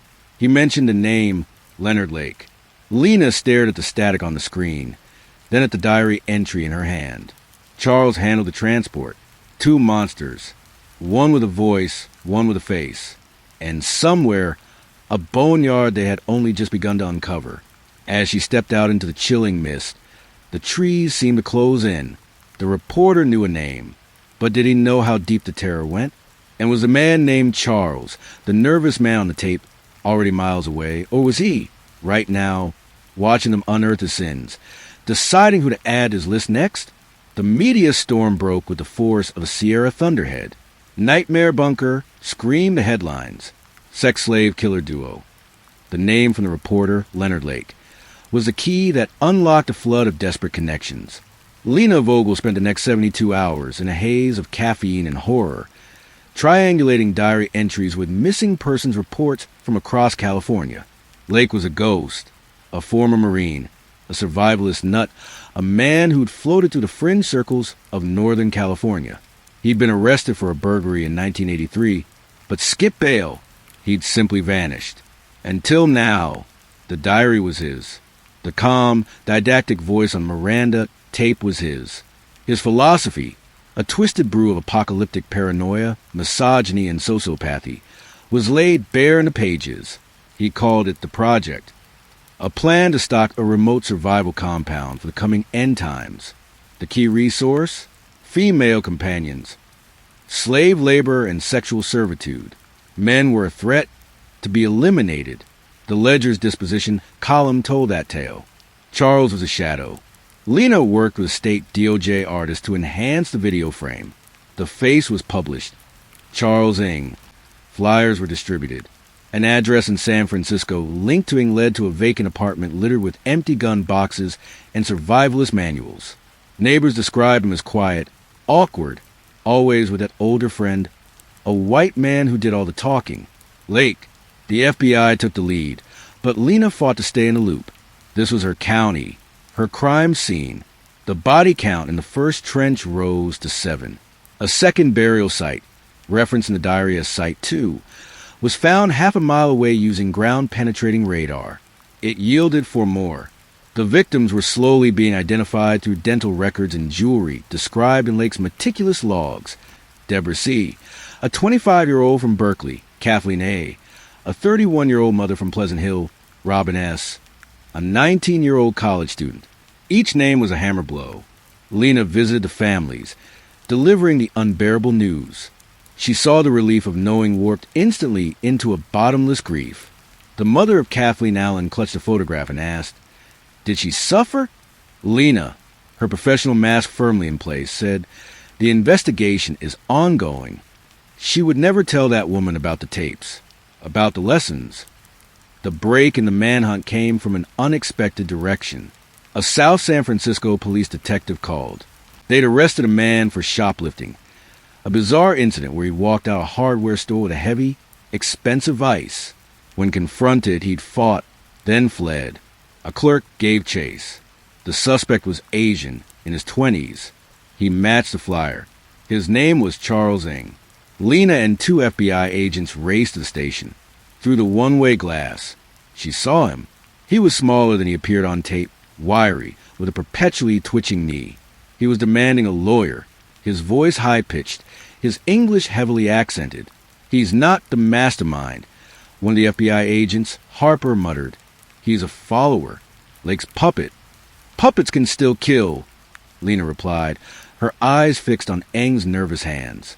They were the hands that handed Lake the pliers. Lake, however, had vanished. A nationwide BOLA was issued. Lena, unable to sleep, returned to the evidence. She watched more tapes. They were worse than any horror film. Lake's calm narration was a soundtrack to atrocity. On one, he discussed the cost-effectiveness of keeping a captive alive versus a security risk. On another, Ng was more visible, participating actively, his earlier anxiety replaced by a chilling, eager obedience. He called Lake sir. He learned. Then, another discovery. In a hidden compartment under the bunker's floor, they found Lake's personal journal. This was different from the operational ledger. It was philosophical, rambling, and deeply paranoid. He wrote of a partner before Ng, a man named Ballister. He described a falling out over methods. Ballister had wanted out. The last entry about him read, "Ballister became a liability. A loose end. See, handled it. Clean. No trace. The earth welcomes all." Lena's spine tingled. Another victim? Another killer? Was C. Charles? Had Ng killed this Ballister at Lake's command? It painted a new picture and wasn't just a nervous accomplice. He was a protege, graduating from fetcher to fixer. A week after Ng's arrest, the call came in from Utah. A police officer in a small town had stopped a blue 1972 Chevrolet for a routine traffic violation. The driver produced identification that seemed fishy. When the officer asked him to step out, the man bolted, then swallowed a cyanide pill he concealed in a capsule on a chain around his neck. He was dead before the ambulance arrived. His fingerprints identified him as Leonard Lake. Lena felt no triumph, only a hollow closure. The architect was dead, cheating justice. All that remained was Charles Ng, the apprentice. The legal machinery ground into motion. Ng was extradited to California. He fought it bitterly, dragging out proceedings for years. Lena's life became depositions, trial prep, and the constant, gnawing presence of the bunker. She was a local expert, the one who'd been there first. The prosecution built a fortress of evidence. The tapes, the diaries, the forensic links placing Ng at the scene, his fingerprint on a tape box, a receipt for chain in his apartment matching the bunker's hardware. But Ng's defense was shrewd. They painted him as a victim himself, a mentally diminished immigrant manipulated and terrified by the domineering, charismatic Lake. They argued Lake was a soul killer and was just a scared errand boy. They highlighted moments on the tapes where he seemed hesitant. They argued the diaries he handled it could mean anything. Lena sat to the trial day after day, watching Ng sit impassively. He showed no remorse, only a cold, calculating attention. He was learning again, she realized, learning how to work the system. The prosecution put her on the stand. The defense attorney, a slick man from Los Angeles, went for her throat. "Investigator Vogel, you never actually saw Charles Ng harm anyone, did you?" "No." "You never saw him kill anyone?" "No." "In fact, on the very first tape you saw, he appears nervous, doesn't he? Almost reluctant?" "He hands Lake the tool," Lena said, her voice steady. "A tool, not a weapon." And later, when Leonard Lake died by his own hand, Mr. Ng was in custody, correct? He couldn't have stopped him. "So, in your entire investigation, You have no direct evidence Charles murdered a single soul. Isn't that true?" The question hung in the air. The evidence was circumstantial, layered in a mountain of horror, but the direct act of murder by Eng's hand, it was implied, whispered in the diaries, shown in complicity on tape, but not explicitly captured. "It is true that we have no film of him committing a final homicidal act," Lena conceded, the words ash in her mouth. The defense smiled. It was a small victory, but in the economy of doubt, it was a gold coin. The jury was out for 9 days. The foreman's face, when he returned, was grim. They found Charles guilty of multiple counts of murder, kidnapping, and burglary. The sentence was death. Lena exhaled a breath she felt she'd been holding for years. In the hallway, the families wept. She felt a numb sense of justice. Pyrrhic, but justice. That night, back in her quiet house, she dreamed of the bunker, but in the dream, she was inside, chained. Lake was behind the camera, his voice gentle, and Charles wasn't nervous. He was smiling, methodically arranging tools on a table, humming. When he looked at her, he winked. She woke up sweating. The acquittal of direct action nagged at her. The defense's words, no direct evidence. She got up, went to her home office. A box of copied evidence files on the floor. She couldn't let it go. The ghost of Ballister haunted her. The loose end. She sifted through the photocopies of Lake's personal journal. The entry about Ballister was vague. C handled it. Clean. No trace. She looked at the date. Spring 1983. Before most of the known victims. Each name was a hammer blow.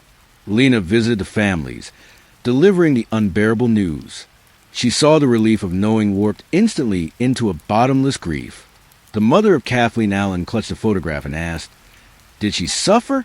Lena, her professional mask firmly in place, said, "The investigation is ongoing." She would never tell that woman about the tapes, about the lessons. The break in the manhunt came from an unexpected direction. A South San Francisco police detective called. They'd arrested a man for shoplifting. A bizarre incident where he walked out a hardware store with a heavy, expensive vice. When confronted, he'd fought, then fled. A clerk gave chase. The suspect was Asian, in his 20s. He matched the flyer. His name was Charles Ng. Lena and 2 FBI agents raced to the station. Through the one-way glass, she saw him. He was smaller than he appeared on tape, wiry, with a perpetually twitching knee. He was demanding a lawyer, his voice high-pitched, his English heavily accented. "He's not the mastermind," one of the FBI agents, Harper, muttered. "He's a follower, Lake's puppet." "Puppets can still kill," Lena replied, her eyes fixed on Eng's nervous hands. They were the hands that handed Lake the pliers. Lake, however, had vanished. A nationwide BOLA was issued. Lena, unable to sleep, returned to the evidence. She watched more tapes. They were worse than any horror film. Lake's calm narration was a soundtrack to atrocity. On one, he discussed the cost-effectiveness of keeping a captive alive versus a security risk. On another, Ng was more visible, participating actively, his earlier anxiety replaced by a chilling, eager obedience. He called Lake sir. He learned. Then, another discovery. In a hidden compartment under the bunker's floor, they found Lake's personal journal. This was different from the operational ledger. It was philosophical, rambling, and deeply paranoid. He wrote of a partner before Ng, a man named Ballister. He described a falling out over methods. Ballister had wanted out. The last entry about him read, "Ballister became a liability. A loose end. See, handled it. Clean. No trace. The earth welcomes all." Lena's spine tingled. Another victim? Another killer? Was C. Charles? Had Ng killed this Ballister at Lake's command? It painted a new picture, and wasn't just a nervous accomplice. He was a protege, graduating from fetcher to fixer. A week after Ng's arrest, the call came in from Utah. A police officer in a small town had stopped a blue 1972 Chevrolet for a routine traffic violation. The driver produced identification that seemed fishy. When the officer asked him to step out, the man bolted, then swallowed a cyanide pill he concealed in a capsule on a chain around his neck. He was dead before the ambulance arrived. His fingerprints identified him as Leonard Lake. Lena felt no triumph, only a hollow closure. The architect was dead, cheating justice. All that remained was Charles Ng, the apprentice. The legal machinery ground into motion. Ng was extradited to California. He fought it bitterly, dragging out proceedings for years. Lena's life became depositions, trial prep, and the constant, gnawing presence of the bunker. She was a local expert, the one who'd been there first. The prosecution built a fortress of evidence. The tapes, the diaries, the forensic links placing Ng at the scene, his fingerprint on a tape box, a receipt for chain in his apartment matching the bunker's hardware. But Ng's defense was shrewd. They painted him as a victim himself, a mentally diminished immigrant manipulated and terrified by the domineering, charismatic Lake. They argued Lake was a soul killer. Ng was just a scared errand boy. They highlighted moments on the tapes where he seemed hesitant. They argued the diaries he handled it could mean anything. Lena sat to the trial, day after day, watching Ng sit impassively. He showed no remorse, only a cold, calculating attention. He was learning again, she realized, learning how to work the system. The prosecution put her on the stand. The defense attorney, a slick man from Los Angeles, went for her throat. Investigator Vogel, you never actually saw Charles Ng harm anyone, did you? No. You never saw him kill anyone? No. In fact, on the very first tape you saw, he appears nervous, doesn't he? Almost reluctant? He hands Lake the tool, Lena said, her voice steady. A tool, not a weapon. And later, when Leonard Lake died by his own hand, Mr. Ng was in custody, correct? He couldn't have stopped him. So, in your entire investigation, you have no direct evidence Charles Ng murdered a single soul. Isn't that true? The question hung in the air. The evidence was circumstantial, layered in a mountain of horror, but the direct act of murder by Ng's hand, it was implied, whispered in the diaries, shown in complicity on tape, but not explicitly captured. It is true that we have no film of him committing a final homicidal act, Lena conceded, the words ash in her mouth. The defense smiled. It was a small victory, but in the economy of doubt, it was a gold coin. The jury was out for 9 days.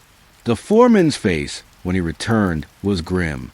They found Charles Ng guilty of multiple counts of murder, kidnapping, and burglary. The sentence was death. Lena exhaled a breath she felt she'd been holding for years. In the hallway, the families wept. She felt a numb sense of justice. Pyrrhic, but justice. That night, back in her quiet house, she dreamed of the bunker, but in the dream, she was inside, chained. Lake was behind the camera, his voice gentle, and Charles Ng wasn't nervous. He was smiling, methodically arranging tools on a table, humming. When he looked at her, he winked. She woke up sweating. The acquittal of direct action nagged at her. The defense's words, no direct evidence. She got up, went to her home office. A box of copied evidence files on the floor. She couldn't let it go. The ghost of Ballister haunted her. The loose end. She sifted through the photocopies of Lake's personal journal. The entry about Ballister was vague. C handled it. Clean. No trace. She looked at the date. Spring 1983. Before most of the known victims. On a whim, she cross-referenced missing persons from that period, men in the survivalist circle. Nothing matched. She was about to give up when her eyes fell on a property record she'd pulled early on. The land with the bunker wasn't owned by Lake. It was leased from a holding company.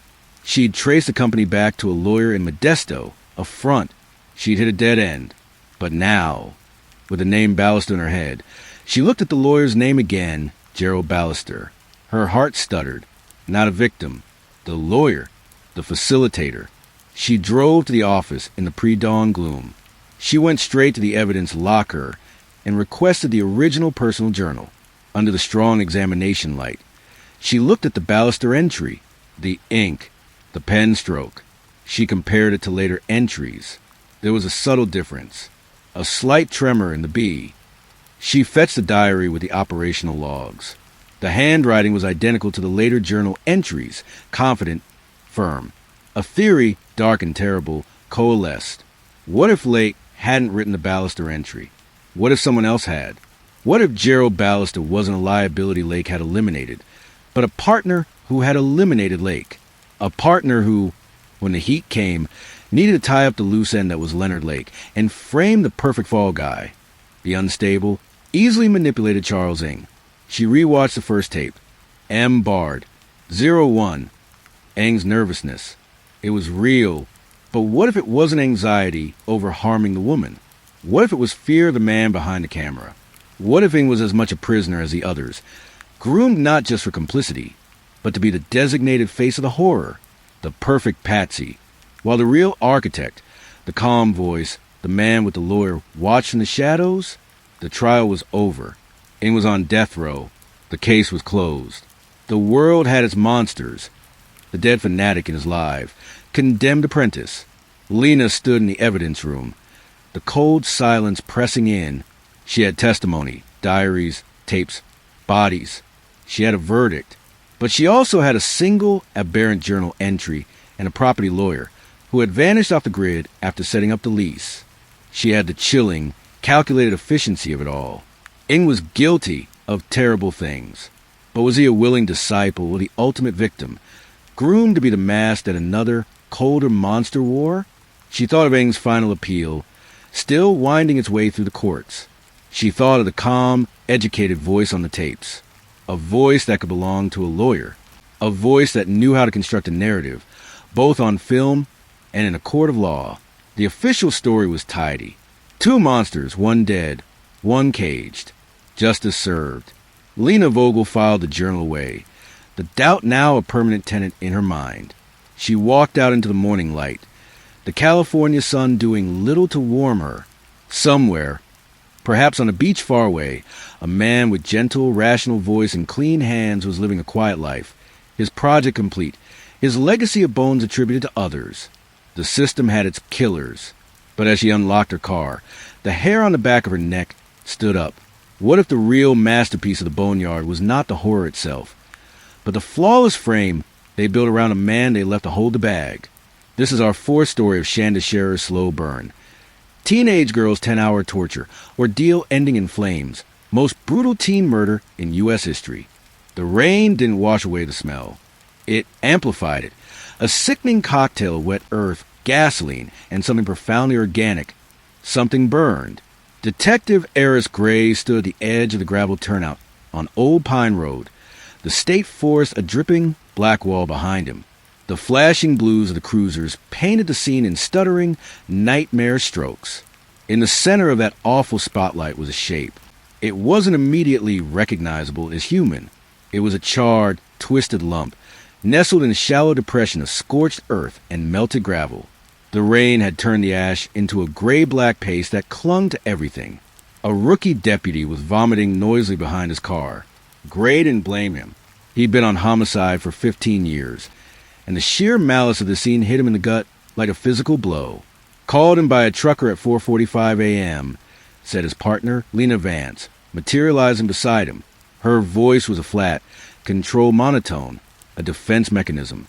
She held out an evidence bag. Inside was a single, mostly unscathed sneaker, a girl-size neon pink. It lay in grotesque contrast to the carnage a few feet away. Found it about 30 yards down the road. Looks like it was thrown or fell. Gray took the bag, his eyes not leaving the body. Any ID? Nothing yet. Dental is going to be a nightmare. Vance nodded toward the forest. CSIU is doing a wider grid. The rain's killing us.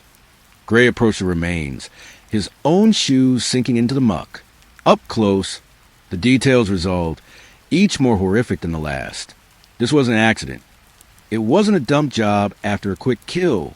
The bindings were visible, remnants of what looked like speaker wire fused into the wrists and ankles by intense heat. The positioning was deliberate, spread eagle. And the burns, they weren't uniform. Patches of less severe charring suggested a slower, more focused application of flame. A phrase, cold and clinical, formed in his mind. Torture by immolation. Jesus, he whispered. The word stolen by the hissing rain. The county medical examiner, Dr. Rosen, crouched like a black beetle in his waterproofs. Detective, he said without looking up. Preliminary indicates she was alive for a significant portion of this. Trachea has soot. There's defensive trauma to the hands, pre-burn, broken fingers. This was a process. A process. A 10-cent word for hours of hell. Gray felt a familiar. Cold anger began to crystallize, cutting through the shock. The first major clue came an hour later. A CSIU tech, working the tree line with a metal detector, gave a sharp shout. Buried in the leaf litter, not far from the sneaker's location, was a class ring. It was cheap faux gold, the red stone chipped. The inscription around the inside band was clear, Jefferson High, 1992. And initials, LT, Lauren Townsend. Vance said, pulling up a file on her tab a minute later, sheltered in the car. The heater was on full blast, fogging the windows. 16. Reported missing by her mother 2 nights ago. Filed as a probable runaway. Had a recent history of arguments at home, slipping grades. Mother said she'd been influenced by a bad crowd. Gray stared at the ring in its new evidence bag. A bad crowd. We got a possible make on the crowd. Vance continued, scrolling. Townsend's known associates from school records and previous minor incidents. Mostly girls. A tight-knit group. Then a messy fracture a few months back. Drama over a boy. Social media garbage, the usual. Nothing about this is usual, Lena. No, she agreed quietly. The ringleader of that group, according to school counselor notes, was a girl named Amanda Sharp. 17. Charismatic, volatile. Reputation for cruelty. The boy they were fighting over? He's named as Shane Ellis. Also 17. He started dating Townsend after the group split. Gray's mind started to map the terrain. A love triangle. Teenage jealousy. A severed friendship. Motives as old as time, but the methodology was a volcano of pent-up rage. They found Shane Ellis at his parents' split level in a quiet suburb. He was pale, hollow-eyed, and his alibi was flimsy. He claimed he'd been gaming online all night, but couldn't provide corroboration beyond a few anonymous usernames. His hands, however, were clean. No scratches, no burns, no traces of accelerant under the nails they sampled. He cried when they told him about Lauren, a raw, gulping grief that seemed genuine. She was scared lately, he mumbled, wiping his nose on his sleeve. Said she was getting these messages, whispered ones, on her answer machine. Just breathing, and sometimes a girl's voice saying stuff like, burning bright, or, you'll see the light. She thought it was Amanda. She said Amanda had a darkness in her. Amanda Sharp lived in a rundown rental house on the edge of town. The interview there was different. Amanda was preternaturally calm, perched on a stained sofa, her eyes assessing Gray with a chilling maturity. She admitted to hating Lauren. She was a liar and a thief. She stole Shane, but I didn't kill her. Her alibi was her current girlfriend, Mel, and 2 other friends, a solid sleepover alibi that would be hard to crack without forensic evidence. She offered it with a faint, contemptuous smile. As Gray and Vance left, something caught Gray's eye. On a cluttered side table by the door, amidst beer cans and makeup, was a small, utilitarian object, a portable butane lighter, the kind used for camping stoves or cigars. It was clean, almost conspicuously so, sitting on a crumpled fast food napkin. Do you camp, Amanda? Gray asked, pausing at the door. The girl's smile didn't falter. I hate the outdoors, detective. Too many bugs. She followed his gaze to the lighter. Oh, that's Mel's. She smokes. Clothes. Outside, in the relentless rain, Vance lit a cigarette of her own. They're lying. All of them. Gray nodded. The image of the burned shape on Old Pine Road superimposing itself over Amanda Sharp's smug face. The pink sneaker, the class ring, the whispered threats, the lighter. The pieces were there, jagged and dark, but they refused to fit a simple picture. This wasn't one angry ex-friend. This felt like a chorus of malice. He thought of the bindings, the systematic nature of the burns. One person could subdue a victim, but to maintain terror for hours? That might require an audience. That might require a team. His phone buzzed. It was Dr. Rosen at the morgue. Eris, you need to come down. We found something in the victim's nasal cavity. A fragment of paper, partially burned. We managed to stabilize it. It's a piece of photograph. What's on it? Gray asked, the rain drumming on the roof of the car. Not what? Who? Rosen replied, his voice grim. It's a group picture. Teenage girls. Four of them, arms linked, smiling. Lauren Townsend is one of them, and the girl next to her, with her arm tied around Lauren's shoulders. It's Amanda Sharp. But that wasn't the chilling part. The other two girls in the photo, Rosen continued. We ran the faces through the school yearbook. One is Melanie Cross, Amanda's current girlfriend. Her alibi. And the fourth? Gray asked, his breath fogging the cold window. The fourth girl is Rebecca Beckemore. She transferred schools last year after the friend group broke up. The mother said Lauren was terrified of her. Said she was a quiet one. Said she was the one who listened. Gray ended the call. The puzzle didn't just have more pieces. It had a whole new, hidden dimension. The victim had been bound and burned on a remote forest road. But a piece of a photo, a memory of a dead friendship, had been shoved down her throat as she died. This was a message, a performance, and the performers, it seemed, were all once the closest of friends. Maine, exactly 4,000 words. The morgue's fluorescent lights hummed a sterile dirge. The air was cold, sharp with antiseptic, and the underlying, sweet metallic tinge of death. Lauren Townsend's body lay under a sheet on the stainless steel table, a terrifying topography of ruin. Gray focused on a small evidence tray where Dr. Rosen had placed a salvaged fragment. It was a square photograph, no bigger than a postage stamp, its edges curled and blackened. The image was bleached by heat and fluid, but recognizable. For girls, squeezed into a photo booth, making silly faces. Lauren younger, brighter, her head leaning on Amanda's sharp shoulder. Amanda's grin was wide, possessive. To Amanda's left was Mel, her dyed black hair a sharp contrast. And on the far end, slightly separate as if leaning into the frame at the last second, was a girl with wide, watchful eyes and a faint, uncertain smile. Becky Moore, nasopharyngeal insertion, Rosen stated, pointing with a pen to a diagram of the human head. It was pushed deep, pre-mortem, given the tissue trauma. A final humiliation, a literal shoving of the past down her throat. Why this photo? Vance wondered aloud, gloved hands on her hips. A reminder of what she lost, or what she betrayed. Forensics on the other items? Gray asked, tearing his eyes from the tragic. Frozen joy in the picture. Sneaker as mud from a different location. Clay-based, not the silt from Old Pine Road. The ring shows microscopic fibers on the band, blue polyester, like from a car interior or a specific type of carpet. The wire bindings are common, but the cut ends are sharp, made by a heavy-duty cutter, not scissors. And the burn patterns. Rosen brought up digital thermography images on a monitor. See these concentrated areas on the torso and legs? The temperature gradient suggests a smaller, movable flame source, not a large fire. Someone was directing it, playing with it. The word, playing, hung in the cold air. Gray's mind constructed the scene. The dark forest, the bound girl, the flickering light dancing over terrified eyes, held by an unseen hand. Gray nodded.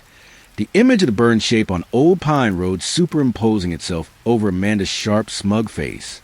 The pink sneaker, the class ring, the whispered threats, the lighter. The pieces were there, jagged and dark, but they refused to fit a simple picture. This wasn't one angry ex-friend. This felt like a chorus of malice. He thought of the bindings, the systematic nature of the burns. One person could subdue a victim, but to maintain terror for hours? That might require an audience. That might require a team. His phone buzzed. It was Dr. Rosen at the morgue. Eris, you need to come down. We found something in the victim's nasal cavity. A fragment of paper, partially burned. We managed to stabilize it. It's a piece of photograph. What's on it? Gray asked, the rain drumming on the roof of the car. Not what? Who? Rosen replied, his voice grim. It's a group picture. Teenage girls. 4 of them, arms linked, smiling. Lauren Townsend is one of them, and the girl next to her, with her arm tied around Lauren's shoulders. It's Amanda Sharp. But that wasn't the chilling part. The other 2 girls in the photo, Rosehen continued. We ran the faces through the school yearbook. One is Melanie Cross, Amanda's current girlfriend, her alibi. And the 4th, Gray asked, his breath fogging the cold window. The 4th girl is Rebecca Becky Moore. She transferred schools last year after the friend group broke up. The mother said Lauren was terrified of her, said she was a quiet one, said she was the one who listened. Gray ended the call. The puzzle didn't just have more pieces. It had a whole new, hidden dimension. The victim had been bound and burned on a remote forest road. But a piece of a photo, a memory of a dead friendship, had been shoved down her throat as she died. This was a message, a performance, and performers, it seemed, were all once the closest of friends. Maine, exactly 4,000 words. The morgue's fluorescent lights hummed a sterile dirge. The air was cold, sharp with antiseptic, and the underlying, sweet metallic tinge of death. Lauren Townsend's body lay under a sheet on the stainless steel table, a terrifying topography of ruin. Gray focused on a small evidence tray, where Dr. Rosehen had placed a salvaged fragment. It was a square of photograph, no bigger than a postage stamp, its edges curled and blackened. The image was bleached by heat and fluid, but recognizable. For girls, squeezed into a photo booth, making silly faces. Lauren, younger, brighter, her head leaning on Amanda's sharp shoulder. Amanda's grin was wide, possessive. To Amanda's left was Mel, her dyed black hair a sharp contrast. And on the far end, slightly separate as if leaning into frame at the last second, was a girl with wide, watchful eyes and a faint, uncertain smile. Becky Moore, nasopharyngeal insertion, Rosen stated, pointing with a pen to a diagram of the human head. It was pushed deep, pre-mortem, given the tissue trauma. A final humiliation, a literal shoving of the past down her throat. Why this photo? Vance wondered aloud, gloved hands on her hips. A reminder of what she lost, or what she betrayed. Forensics on the other items? Gray asked, tearing his eyes from the tragic. Frozen joy in the picture. Sneaker as mud from a different location. Clay-based, not the silt from Old Pine Road. The ring shows microscopic fibers under the band, blue polyester, like from a car interior or a specific type of carpet. The wire bindings are common, but the cut ends are sharp, made by a heavy-duty cutter, not scissors. And the burn patterns. Rosehen brought up digital thermography images on a monitor. See these concentrated areas on the torso and legs? The temperature gradient suggests a smaller, movable flame source, not a large fire. Someone was directing it, playing with it. The word, playing, hung in the cold air. Gray's mind constructed the scene. The dark forest, the bound girl, the flickering light dancing over terrified eyes, held by an unseen hand. They found Becky Moore living in a tidy, oppressive silence with her grandmother on the other side of the county. The house smelled of lemons and old lace. Becky was small and mousy, her voice barely a whisper. She wore long sleeves despite the mild weather. She confirmed she'd been in the friend group, that she'd left Jefferson High after the drama. She claimed she hadn't spoken to Lauren, Amanda, or Mel in over a year. They were intense, Becky said, staring at her interlaced fingers. Amanda had to be the center. Mel was her shadow. Lauren was the sparkle everyone wanted. I was just there. Did you hate Lauren for breaking up the group? Vance asked, her tone softer than it had been with Amanda. Becky's eyes flicked up, wide and glassy. No, I was relieved. It was getting scary. The things they'd talk about doing to people who crossed them. It was just talk, I thought. Teenage stuff. What kind of things? Gray pressed. Just mean things. Shaving heads. Putting fish in lockers. Stealing clothes. Her answers were too pat, too rehearsed. Gray's gaze dropped to her wrists. She saw him looking and tugged her sleeves down instinctively. Can you tell us where you were night before last, Becky? From, say, 8 p.m. to 6 a.m.? I was here with my grandma. She goes to bed at 8, but she'd hear me if I left. The alibi was frail, dependent on the hearing of an elderly woman. As they left, Gray noticed a garage. The door was open a crack. Inside, beside a vintage sedan, was a workbench. Hanging on a pegboard was a set of tools, neatly arranged. Among them was a pair of heavy-duty wire cutters, their jaws clean and sharp. The case became a ghost in the station house, haunting every conversation. Gray assembled a timeline board. Lauren was last seen at a mini-mart at 7 p.m., buying a soda. Her phone last pinged a tower near the state forest at 9:47 p.m. Then silence.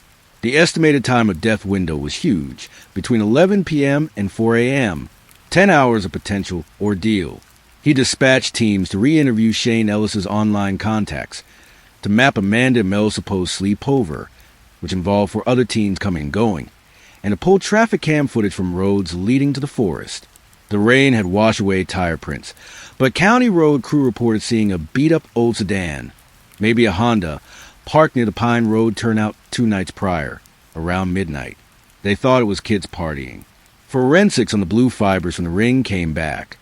They matched the trunk liner of a mid-2000 Honda Civic, a common car. Too common. Gray felt the investigation stalling. Sinking into the mud of Old Pine Road. The pressure was mounting. The media had the broad strokes, a teenage girl, a brutal murder, and the whispers were turning into shouts. The chief wanted an arrest, a narrative the public could understand.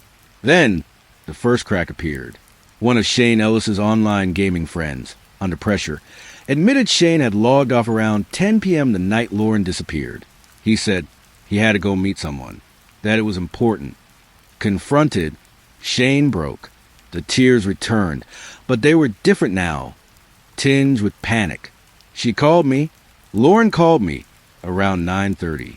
She was crying, saying she was sorry, that she'd messed up. She'd gone to meet Amanda to try and talk things out, to get her to stop the harassment. She said it was okay, that Mel and Becky were there too, that they were all going to talk. She asked me to come get her after, as a sign of good faith to Amanda. She gave me an address, a remote hunting cabin Amanda's family owns, out near the reservoir. You went. Gray's pulse quickened. I drove out there. I got there around 10:30, but there were no lights. The cabin was dark. The door was locked. I called her phone, but it went straight to voicemail. I waited an hour, then left. I thought she stood me up, or they'd all made up and left. I was angry. I didn't tell you because it looked bad, and I was scared. The hunting cabin was a bleak, cedar shingle box at the end of a muddy track. It was unlocked. Inside, it was cold and damp, and it was clean, too clean. The smell of pine cleaner was overwhelming, but the forensic team, working with luminol and alternative light sources, found what they were looking for. The floorboard in the main room lit up like a constellation of blue-white stars. A massive, smeared pattern of blood, clean but not eradicated. In the corner, smaller spatter patterns on the wall, consistent with blunt force trauma. They also found a single long strand of neon pink thread, caught in a splinter on a floorboard near the fireplace. The cabin was the primary crime scene. The torture had happened here. Old Pine Road was just the finale. This changed everything. The timeline compressed and clarified. Lauren was lured to the cabin under false pretenses around 9 p.m. Shane arrived too late. Sometime between 9:30 and whenever the perpetrators left, the unspeakable occurred. Then the body was transported to Old Pine Road for burning, likely in the early morning hours to avoid being seen. Gray brought Amanda and Mel in for formal interviews, separating them. He played hard with Mel first, leveraging her obvious dependence on Amanda. The cabin, Mel. We know. We have the blood. We have proof Lauren was there. And we will find proof you were there. Your choice is simple. Be Amanda's fall girl, or help us understand what happened. Mel, a fragile girl with nervous eyes, cracked like eggshell. She talked, her voice trembling. It wasn't supposed to go like that. It was just supposed to be a scare. Amanda wanted to talk to her, to make her admit she was a slut, to make her promise to leave Shane alone. We picked up Becky, too. Amanda said Becky needed to be there to remember her loyalty. What happened? Lauren, she fought back. She called us pathetic. She said Amanda was nothing without her. Amanda lost it. She slapped her, then hit her with a flashlight. Lauren fell, and there was blood. A lot. She was crying, begging. Amanda said we couldn't stop now. She said Lauren would tell everyone. We had to teach her a lesson, to make sure she was quiet. Who bound her? Amanda had the wire. Becky helped hold her legs. I stood there. And the fire? Gray's voice was ice. Mel sobbed. That was later. At the end. She wasn't talking anymore. Amanda said we had to finish it. To burn the evidence. Becky had the idea of taking her to the forest. She said the ground was clay there. It wouldn't spread. Amanda had the gas can from the cabin shed. But the lighter was Becky's. She's the one who lit it. She said she'd read about it, about how to make it last. She was so calm. It was a confession, but it was also a masterpiece of blame shifting. Amanda as the violent instigator, Becky as the cold, technical mind, and Mel as the terrified follower. Gray had Amanda in the next room, staring at the two-way mirror with that same contemptuous calm. He presented Mel's statement to her. Amanda listened, then laughed, a short, ugly sound. Mel's a romantic and a coward. She left out the best part, which is, it was Becky's idea from the start. The whispers on the answering machine, that was Becky. She can mimic voices. The plan to get Lauren to the cabin, Becky's. She's hated Lauren longer and deeper than any of us. Lauren used to mock her, call her a leech, tell everyone Becky's family were inbred trash. Becky just stored it all up. She was the one who brought the wire. She was the one who talked about fire for weeks, about purification. Mel's just trying to save her own skin. Look at her wrists. Becky cuts herself. She's not quiet, detective. She's a bomb. Gray was left with two confessions, each painting the other as the prime monster. He needed physical evidence to anchor the story. He got a warrant for Becky Moore's grandmother's house and garage. In Becky's pristine bedroom, they found a diary. The entries were not the ramblings of a victim, but meticulous, chilling records of resentment. Pages dedicated to Lauren, detailing every slight, every laugh, every exclusion. The final entry, dated the day before the murder, read, "The spark will be extinguished. The bright light will be consumed by a brighter one. Amanda thinks it's her show. She doesn't understand. She's just a match. I am the furnace." In the garage, the wire cutters tested positive for traces of copper consistent with the bindings. And in the trunk of the grandmother's Honda Civic, under the blue liner, they found a minute speck of blood. It would take weeks for DNA, but the presumptive test was positive. They brought Becky in. This time, the mousy girl was gone. She sat perfectly still, her watchful eyes now holding a dark, knowing light. She didn't deny anything. She simply reframed it. "They needed me," she said, her whisper filling the interrogation room. Amanda had the rage, but no direction. Mel had the obedience. I had the vision. Lauren understood light and shadow. She used her brightness to cast very deep shadows on the rest of us. I just wanted to show her what real shadow felt like. From the inside, you lit the fire. Someone had to. Amanda was screaming by then, useless. Mel was crying. The fire was quiet. It was final. It was the only thing warm in those woods. Gray felt a profound sickness. He had the mechanics of the crime. A lure, an assault that escalated into torture, a transportation, a burning. He had 3 suspects, each implicating the others in the worst acts. He had physical evidence tying all of them to various elements. The cabin, the wire, the car, the diary. But the horror was in the collaboration.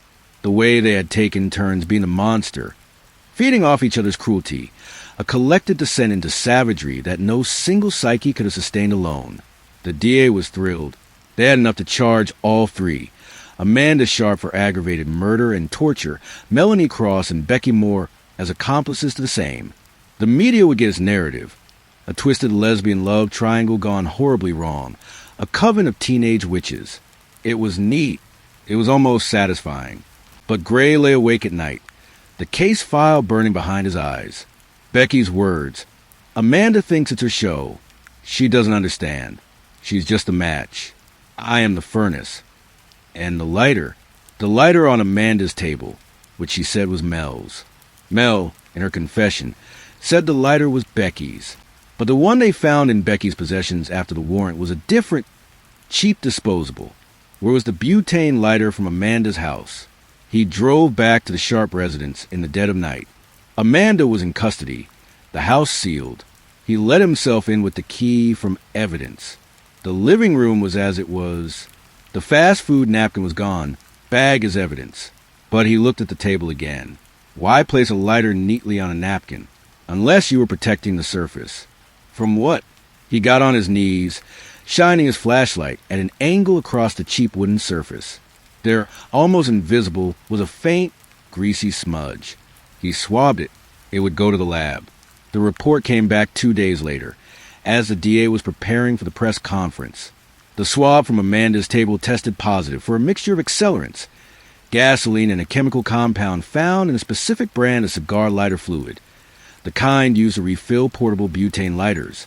The lighter hadn't been sitting there because it was Mel's. It had been sitting there because it had been used recently and placed on a napkin to catch any drips. Someone had refilled it. Recently, Amanda was in custody. Mel was in custody. Becky was in custody. Gray's blood ran cold. He pulled the visitor logs for the county juvenile holding facility. Amanda had had no visitors. Mel had had her mother.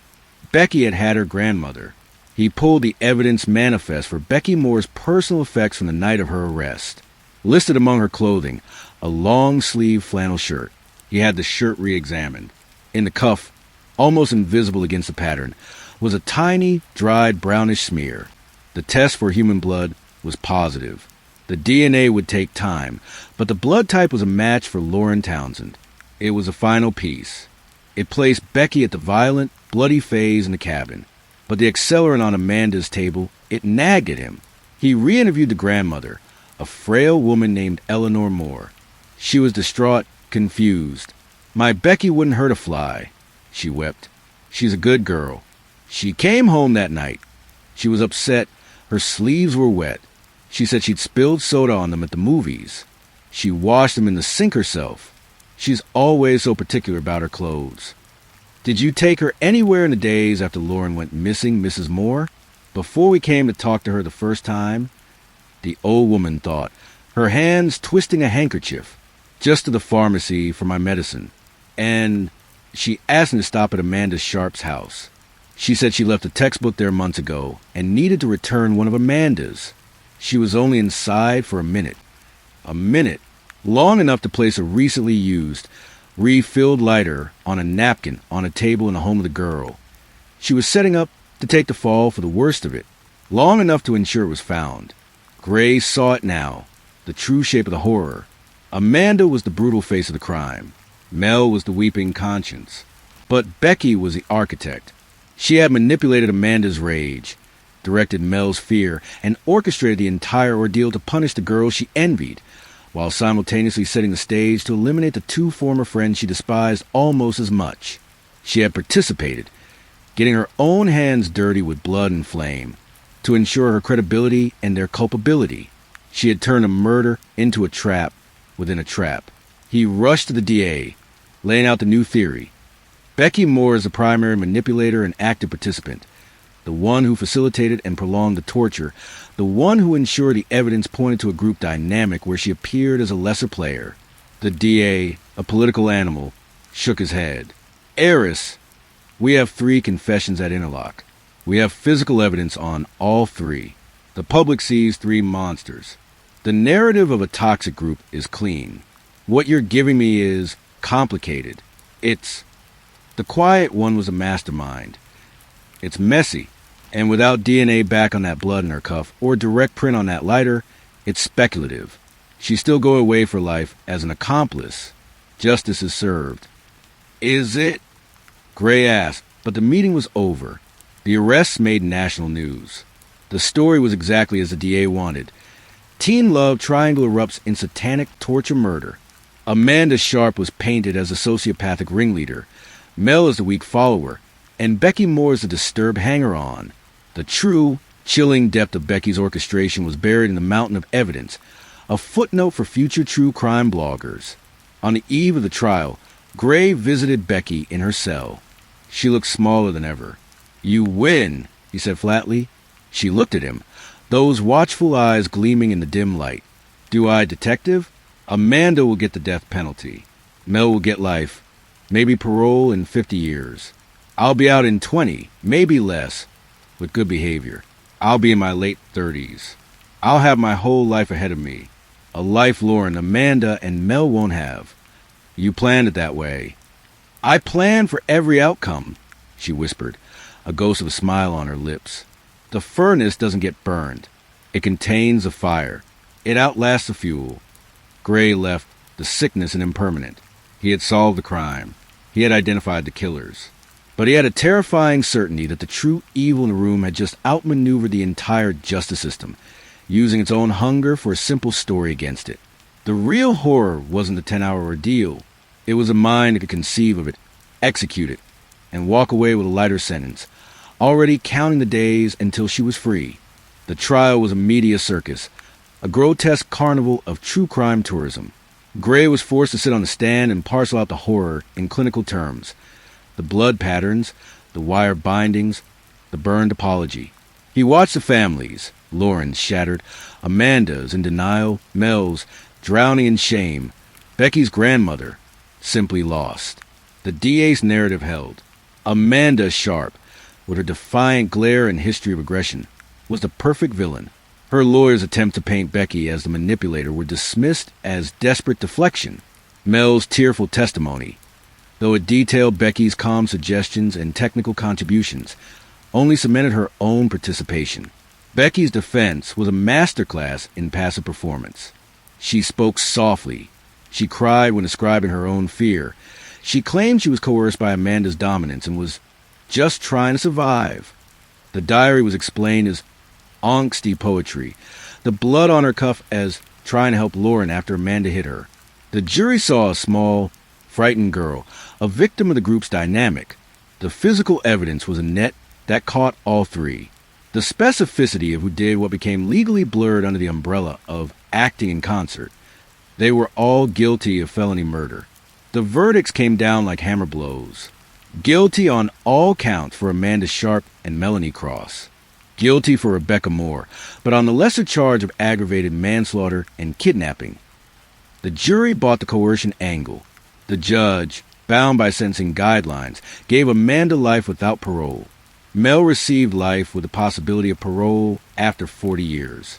Becky Moore was sentenced to 25 years, eligible for parole in 15. As the bailiffs led her away, Becky's eyes met Gray's across the crowded courtroom. There was no smile now, no whisper, just a flat, empty acknowledgement, like one chess player conceding a minor piece to win the endgame. She had got what she wanted. She had contained the fire, and she would outlast the fuel. For Gray, the victory was ashes. He solved the most brutal case of his career, and it left him feeling more polluted than when he started. He took a month's leave, but the forest followed him. The smell of rain and burning was in his clothes, his dreams. A year later, he was drowning in paperwork on a petty burglary case when a familiar name popped up in a system alert. Rebecca Moore had been transferred from the state women's penitentiary to the lower security Pine Ridge Correctional Facility. Good behavior. Participation in restorative justice programs. A model inmate. He shouldn't have gone. He knew it was a mistake, a picking at a wound that would never heal. But he had to see. Pine Ridge was less a prison, and more a campus, with chain-link fences instead of walls. He met with the warden, who was surprisingly candid. Moore, brilliant, quiet, helps in the library, tutors other inmates for their GEDs. The psych eval is interesting. She shows zero signs of antisocial personality disorder. High empathy scores. Even, it's like the person who committed that crime doesn't exist in her anymore. The review board loves her. Parole in 10 years is likely. Gray felt the old, cold anger stir. She's fooling you. Maybe, the warden said with a shrug. Or maybe prison reformed her. It happens, detective. Rarely, but it happens. He was granted a supervised visit in a sunny common room. Becky entered, wearing a standard-issue sweatshirt and jeans. She looked older, calmer, her eyes clear. "Detective Gray," she said, sitting gracefully. "I didn't expect to see you." "I bet," he replied. "I think about her every day," Becky said, her voice the same soft whisper. "Lauren, what we did was unimaginable. I have to live with that." "Do you?" Gray leaned forward, his voice low. "Or are you just playing the next part? The remorseful inmate, the model for the parole board?" She didn't flinch. "What would you have me do, detective? Scream and rage?" That was Amanda's role. I'm trying to atone, in the only way left of me. Atone! The word tasted foul. You planned it. You prolonged it. You made sure they took the fall. You're not atoning. You're surviving, just like you did in those woods. For a fraction of a second, the mask slipped. The watchful, calculating darkness he'd seen in the interrogation room flickered in her eyes. It was gone instantly, replaced by a placid sadness. You have your version of the truth. The court has its version. I have mine. Who's to say which is real? The guard's signal time was up. Becky stood. "Thank you for coming. Truly, it's important to face the consequences of our actions." Gray left Pine Ridge, the sunshine feeling obscene. He drove back to the city, the miles blurring. He stopped at a lookout point overlooking the vast, green expanse of the state forest. Somewhere in those shadows was Old Pine Road. Somewhere was the ghost of a fire. He had done his job. 3 killers were behind bars. One would never get out. One would be an old woman if she ever saw freedom. And one, the most dangerous one, would be a 32-year-old woman with a clean prison record, a high school equivalency, and profound, practiced understanding of how to manipulate human systems and human hearts. She had turned the justice system into the final phase of her plan, not just to escape the worst punishment, but to be reborn from it, purified by the very institution meant to hold her accountable. The furnace, cooling, waiting to be fired again. He thought of the lingering doubt, the one piece that never fit neatly. The butane lighter from Amanda's house had vanished from evidence before the trial. A clerical error, they said, lost in the chain of custody. Without it, the direct link placing Becky at the scene of the burning, refilling the tool of the finale, was circumstantial.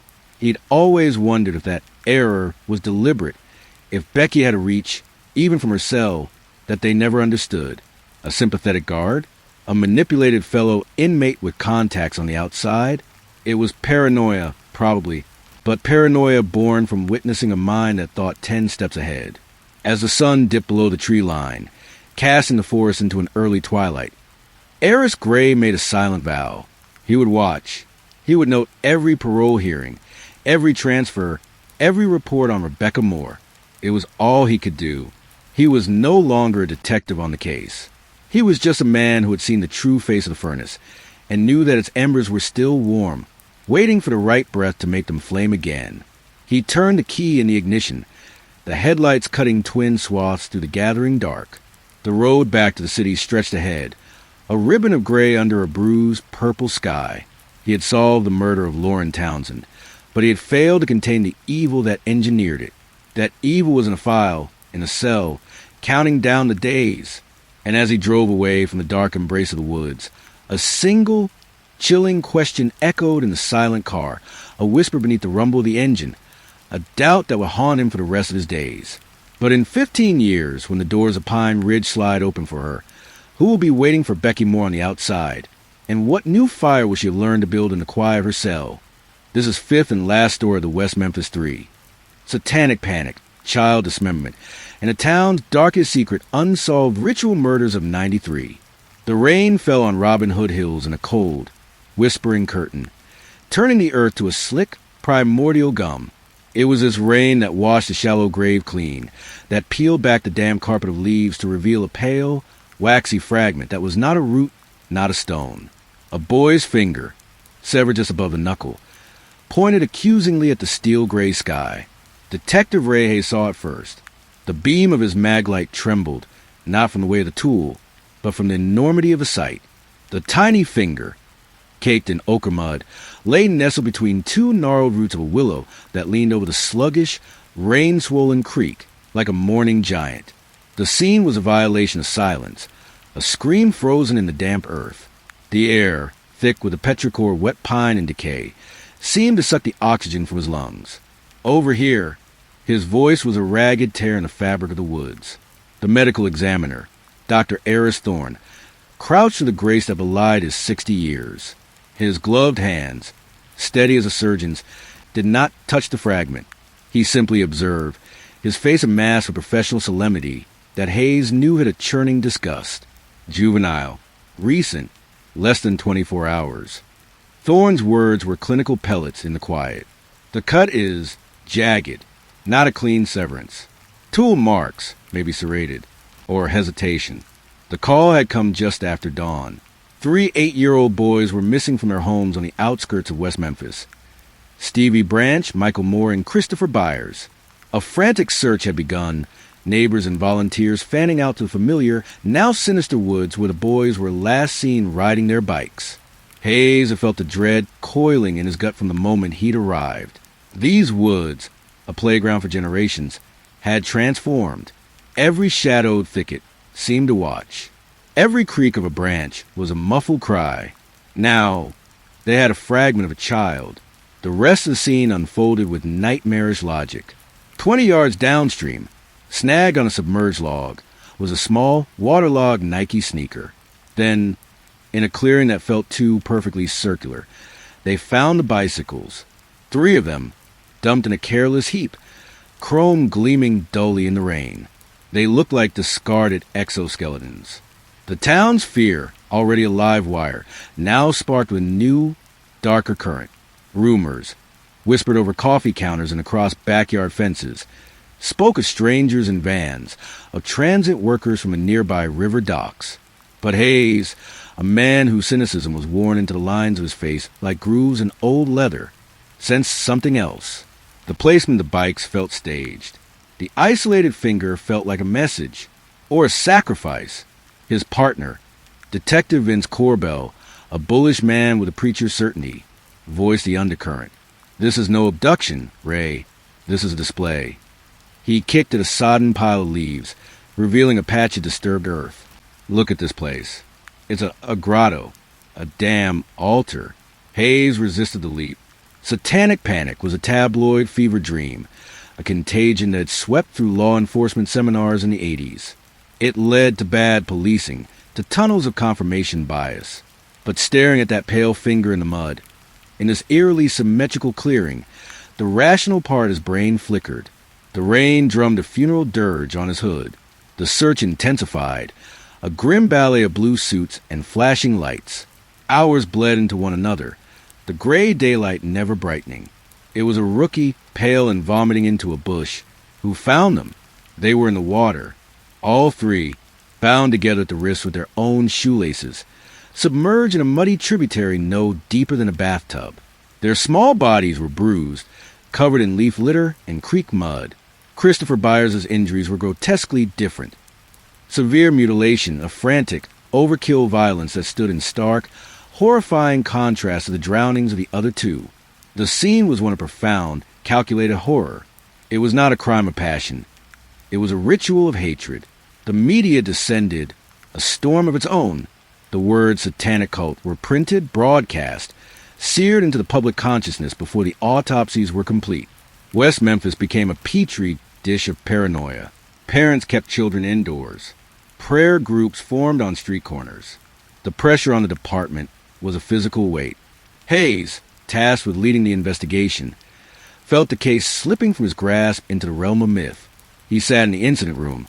Photos of the innocent, gap-toothed boys pinned next to ghastly crime scene slides. The glaring inconsistency gnawed at him. 2 drowned with minimal violence, 1 torn apart. A single perpetrator? It didn't fit.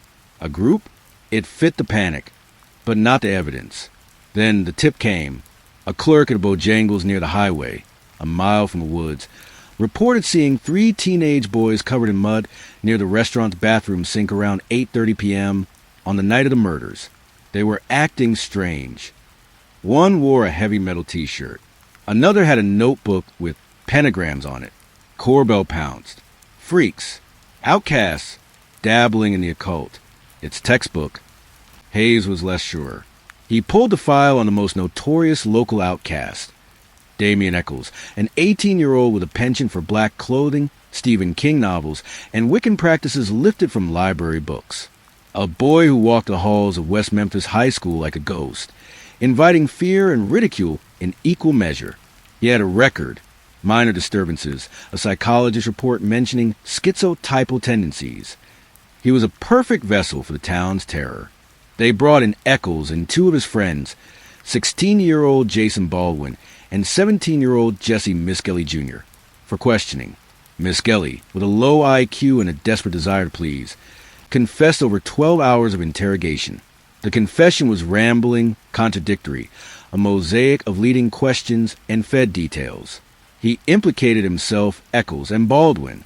He spoke of knives, of drinking blood, of rituals he couldn't possibly describe coherently. Hayes listened to the tape in his dark office, the rain still tapping at the window. The confession felt hollow, a script read badly. But it was a confession. It was the answer the town, the department, the media demanded. The physical evidence was scant. No blood, no DNA, no murder weapons linked to the teens. The case was built on coincidence, fear, and Jesse's crumbling words. As he signed the arrest warrants, the ghost of that small, pale finger in the mud floated before his eyes. It had pointed at the sky. Now, it felt like it was pointing directly at him. The town had its monsters. The secret was buried. But as the cuffs clicked shut around Damien Eccles' thin wrists, a single, terrifying thought echoed in Ray Hayes' mind. What if we're just feeding the real darkness? The convictions were swift, a public exorcism. Damien Eccles, the supposed ringleader, got death. Jason Baldwin, life without parole. Jesse Miskelly, life plus 40 years. The town of West Memphis exhaled a collective, shaky breath. The evil had been named, captured, caged. The secret of Robin Hood Hills was officially solved. Ray Hayes retired 2 years later. The case file a permanent, leaden weight in his soul. He moved to a quiet lake house in Heber Springs, 100 miles north. Tried to outrun the memory of mud and small, lifeless faces. He failed. The years bled together.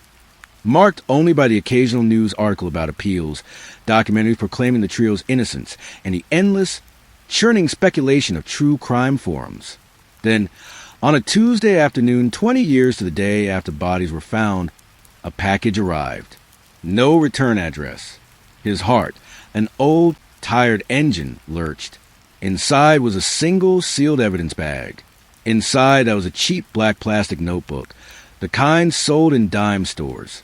Its cover was stained with what looked like water damage and something darker, brown and flaky. With trembling, aged hands, he opened it. The pages were filled not with pentagrams, but with meticulous, obsessive handwriting.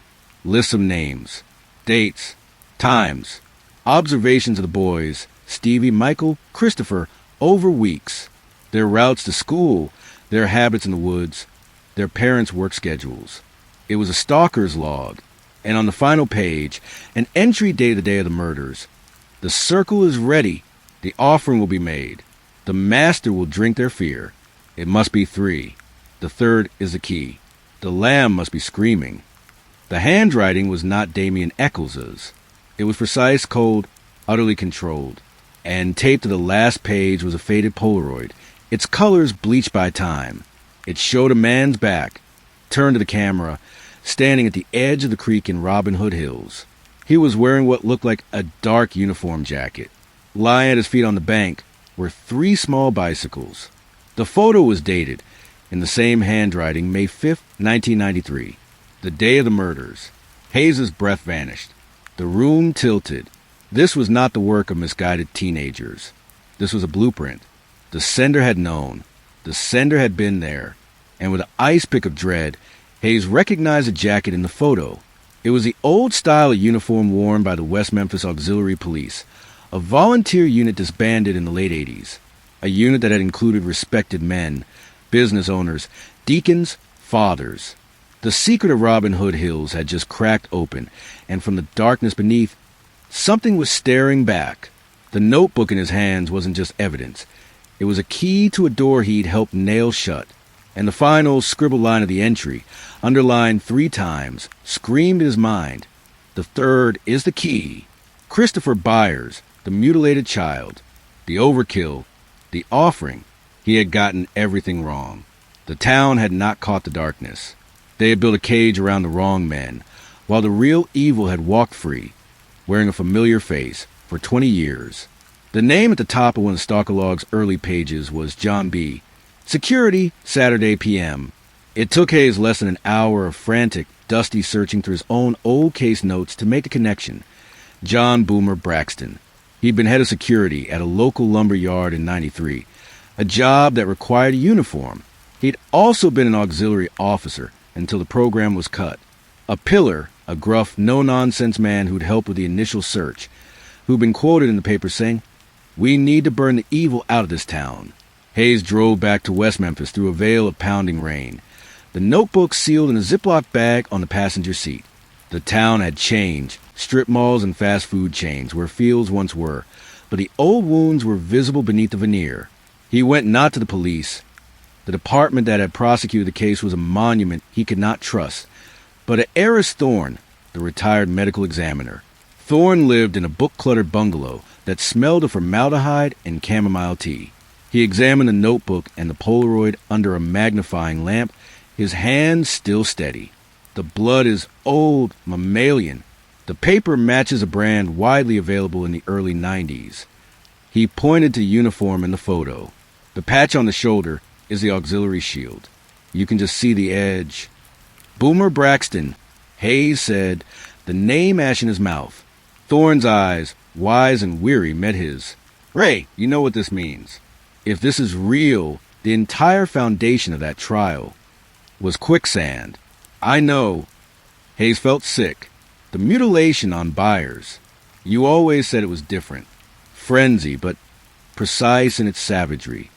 Yes, the ligatures on the wrists were tight, competent. The drowning was passive. But the injuries to Byers, they were post-mortem.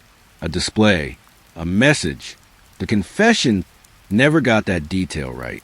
Miss Skelly said they cut him while he was screaming. Thorne leaned back. This notebook, it talks about the lamb screaming. It's theological, sadistic. This wasn't teenage dabbling. This was a belief system. Hayes needed more. He needed to see if Braxton's life had a secret shape that could contain this horror. Using old contacts and the reluctant help of a private investigator from Memphis, he began a quiet, desperate excavation of John Braxton's past. The surface was clean. Married for 35 years, 2 grown children, a deacon at the First Baptist Church, retired now, living quietly on a pension. He was a model of repentance and reform, having spoken publicly about his wild youth finding God. But the deeper Hayes dug, the colder the soil became. Braxton's service in Vietnam was in a long-range reconnaissance unit, notorious for black ops and psychological warfare. Army records were patchy, but a buddy tracked down in a VA home, slurred over the phone, "Boomer?" Yeah, he had a taste for it. Collected things. Ears. Fingers. Said it confused the spirits. Weird shit. The chaplain had him on a short leash. More crucially, Braxton had been questioned and cleared in the disappearance of a young boy in a neighboring county in 1987. The case was still open. The file noted Braxton had a plausible alibi provided by his then-partner in the auxiliary police, a man named Terry Gable. Gable had died of a heart attack in 1995. The investigation became a ghostly double of the original. Hayes interviewed people who knew Braxton, always under a pretext. He learned of Braxton's deep, obsessive interest in spiritual warfare, his belief that true evil had to be fought with an understanding of its rituals. He led a Bible study on the very topic in '92. One elderly parishioner, a Mrs. Daly, recalled, "John used to say sometimes you had to mirror the devil to trap him." It gave me the chills. Then came the break, and the reversal that shattered everything. Hayes, staking out Braxton's modest house from his car in a rainy dusk, saw a figure approach the door. Not a visitor. Braxton himself leaving, but he was not alone. Walking beside him, sharing an umbrella, was a woman Hayes knew instantly, Lila Gable, the widow of Terry Gable, Braxton's old alibi. She didn't look like a grieving widow visiting an old friend. She looked like a conspirator. They walked close, heads almost touching. Hayes followed at a distance, his pulse hammering in his ears. They didn't go to a restaurant or a coffee shop. They drove to the old, deconsecrated St. Ignatius Church on the town's derelict south side, parked a block away. Watching through binoculars as rain streaked the windshield, Hayes saw them let themselves in a side door. An hour later, they emerged, but they were not alone. A third figure, tall and gaunt, slipped out behind them, melting into the shadows of the adjacent graveyard. Hayes couldn't make out the face, but the build, the gait, it was chillingly familiar. It reminded him of Damien Eccles, but older, harder. It couldn't be. Eccles was on death row in Varney Unit. He waited until they were gone, then approached the old church. The door was locked, but a basement window was broken. He climbed through, into a cellar that reeked of damp stone and incense gone sour. What he found there stole the remaining warmth from his world. It was not a satanic altar. It was a shrine, a twisted, perverse mirror of a church. A wooden table stood as a makeshift altar draped in a black cloth. Upon it were old police manuals, a Vietnam-era K-bar knife, and 3 small, faded photographs of Stevie, Michael, and Christopher arranged in a triangle. Around them were mundane, terrible relics, a rusted bicycle bell, a child's plastic watch, a single, small-sized Converse sneaker. Candles, long since gutted, surrounded them. On the wall behind the altar, painted in what looked like tar, was a large, inverted pentagram, but within its points were meticulously painted Christian crosses. The phrase, "I am the circle," was written beneath in the same, precise handwriting from a notebook. This was no teenage rebellion. This was the ossified, institutional evil he had feared but never truly glimpsed. Braxton wasn't just a killer. He was a believer. A man who had perhaps started by hunting monsters and became one, crafting a personal theology of sacrifice and control. And he hadn't acted alone. Terry Gable had been his partner. Lila Gable knew. And the third man, Hayes' mind reeled. The original investigation had focused on outcasts, on the easy target. It had never occurred to them to look at the men in uniform, the men handing out flyers at the search headquarters, the men who had the ultimate alibi, being part of the solution. He took photos with a disposable camera, his hands shaking. He needed to go to the state police, to the FBI. This was beyond the West Memphis PD. As he turned to leave, his foot kicked something under the table. A modern, sleek smartphone. Braxton must have dropped it. It was locked, but the notification on the lock screen made Hayes' blood freeze. More crucially, Braxton had been questioned and cleared in the disappearance of a young boy in a neighboring county in 1987. The case was still open. The file noted Braxton had a plausible alibi provided by his then-partner in the auxiliary police, a man named Terry Gable. Gable had died of a heart attack in 1995. The investigation became a ghostly double of the original. Hayes interviewed people who knew Braxton, always under a pretext. He learned of Braxton's deep, obsessive interest in spiritual warfare, his belief that true evil had to be fought with an understanding of its rituals. He led a Bible study on the very topic in '92. One elderly parishioner, a Mrs. Daly, recalled, "John used to say, sometimes you had to mirror the devil to trap him." It gave me the chills. Then came the break, and the reversal that shattered everything. Hayes, staking out Braxton's modest house from his car in a rainy dusk, saw a figure approach the door. Not a visitor. Braxton himself leaving, but he was not alone. Walking beside him, sharing an umbrella, was a woman Hayes knew instantly, Lila Gable, the widow of Terry Gable, Braxton's old alibi. She didn't look like a grieving widow visiting an old friend. She looked like a conspirator. They walked close, heads almost touching. Hayes followed at a distance, his pulse hammering in his ears. They didn't go to a restaurant or a coffee shop. They drove to the old, deconsecrated St. Ignatius Church on the town's derelict south side, parked a block away. Watching through binoculars as rain streaked the windshield, Hayes saw them let themselves in a side door. An hour later, they emerged, but they were not alone. A third figure, tall and gaunt, slipped out behind them, melting into the shadows of the adjacent graveyard. Hayes couldn't make out the face, but the build, the gait, it was chillingly familiar. It reminded him of Damien Eccles, but older, harder. It couldn't be. Eccles was on death row in Varney Unit. He waited until they were gone, then approached the old church. The door was locked, but a basement window was broken. He climbed through, into a cellar that reeked of damp stone and incense gone sour.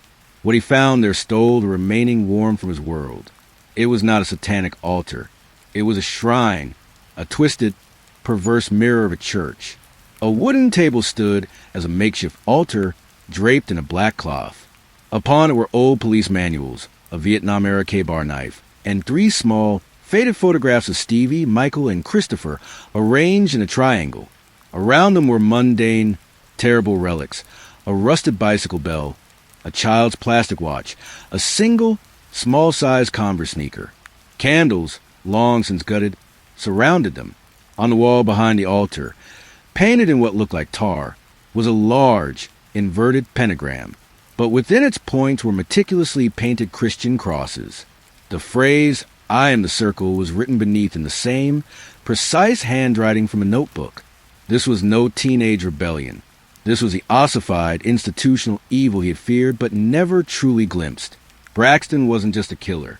He was a believer, a man who had perhaps started by hunting monsters and became one, crafting a personal theology of sacrifice and control.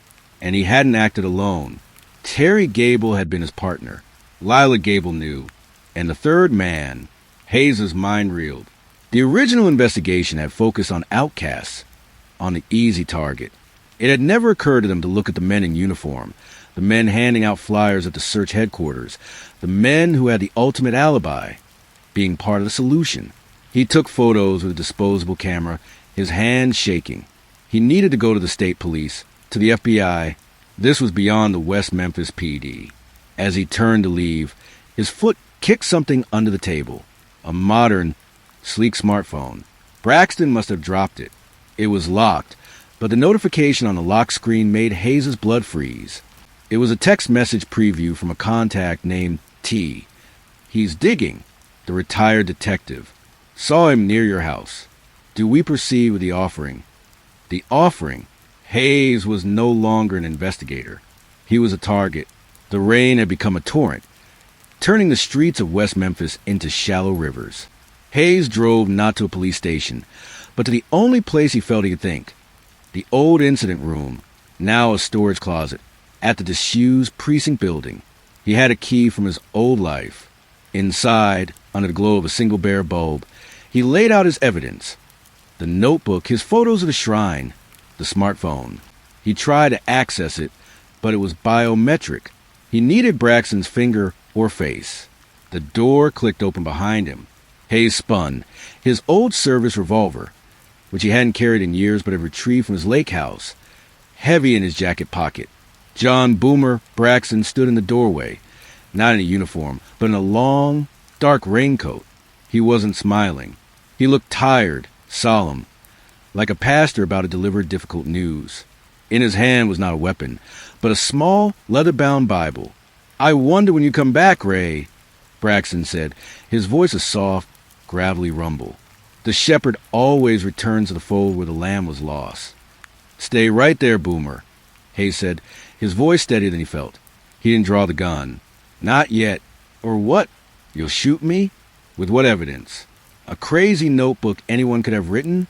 Photos of some kids' junk in an abandoned church. Braxton took a step in, closing the door softly behind him. "You sent 3 men to hell for this, Ray. You built the cage. You want to admit you were wrong? The town doesn't. It would break them. You murdered 3 children." The words were a raw scrape in Hayes' throat. "I cleanse," Braxton corrected, his eyes burning with a fervent, terrifying light.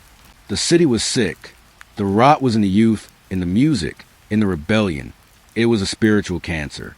You fight cancer with fire. The prophecy demanded 3. A trinity of innocence. Sacrifice to break the coming wave. The mutilated one, his fear, was the purest. It was the key to the lock. Hayes listened in horror. This was not a confession seeking absolution. It was a sermon. And Terry Gable? He helped you. Terry understood the necessary war. His widow still does. We are the Circle, Ray, the true guardians. We did what you could not. We cut out the sickness before it spread. And framed 3 innocent boys. Braxton shrugged. They were already lost, worshipping false idols. They were a symbol of the sickness. Their sacrifice served a dual purpose. It focused the town's fear, gave it a name, and it completed the ritual. Perfect economy. Hayes's hand crept toward his pocket. It's over. The phone, the shrine, the notebook. It's enough. Braxton laughed. A dry, crackling sound. The phone has 1 fingerprint on it. Ray. Yours. The shrine is covered in your prints now. The notebook arrived at your house. Who will they believe? A retired, guilt-ridden detective obsessed with the case, or a deacon, a veteran, a man who helped search for the boys? He took another step. You're the loose end, the last thread. The circle must be closed. From the shadows of the hallway outside, 2 figures emerged. Lila Gable, her face a hard mask of resolve, held a hunting knife, and behind her was a tall, gaunt man from the graveyard. It wasn't Damien Eccles. It was worse. It was Jason Baldwin, one of the convicted West Memphis 3. But he was free, his eyes hollow, filled with a terrible, zealous calm. Jason? Hayes whispered, his world collapsing. They showed me the truth, Jason said, his voice monotone. Damien and Jesse were weak. They denied the purpose. I have embraced it. I am the proof of the Circle's power. I was reborn in the cage they built for me. Braxton smiled. The lamb who returned to flock. The ultimate testament. Who would ever suspect him? He was a victim. Now he's a disciple. Hayes understood the final, grotesque layer. Braxton hadn't just committed the murders and framed the teens. He had, over years, through letters, visits, whispers, corrupted one of them, twisting Jason Baldwin's trauma and incarceration into a warped sense of purpose and belonging. Jason wasn't just an alibi. He was a living trophy, a symbol of the Circle's absolute control. He pulled the revolver. It ends now. But he was old and slow. Lila Gable moved with feral speed, lunging not at him, but the table, sweeping the evidence, the phone, the notebook, into a bag. Jason Baldwin advanced, empty-handed but terrifying in his certainty.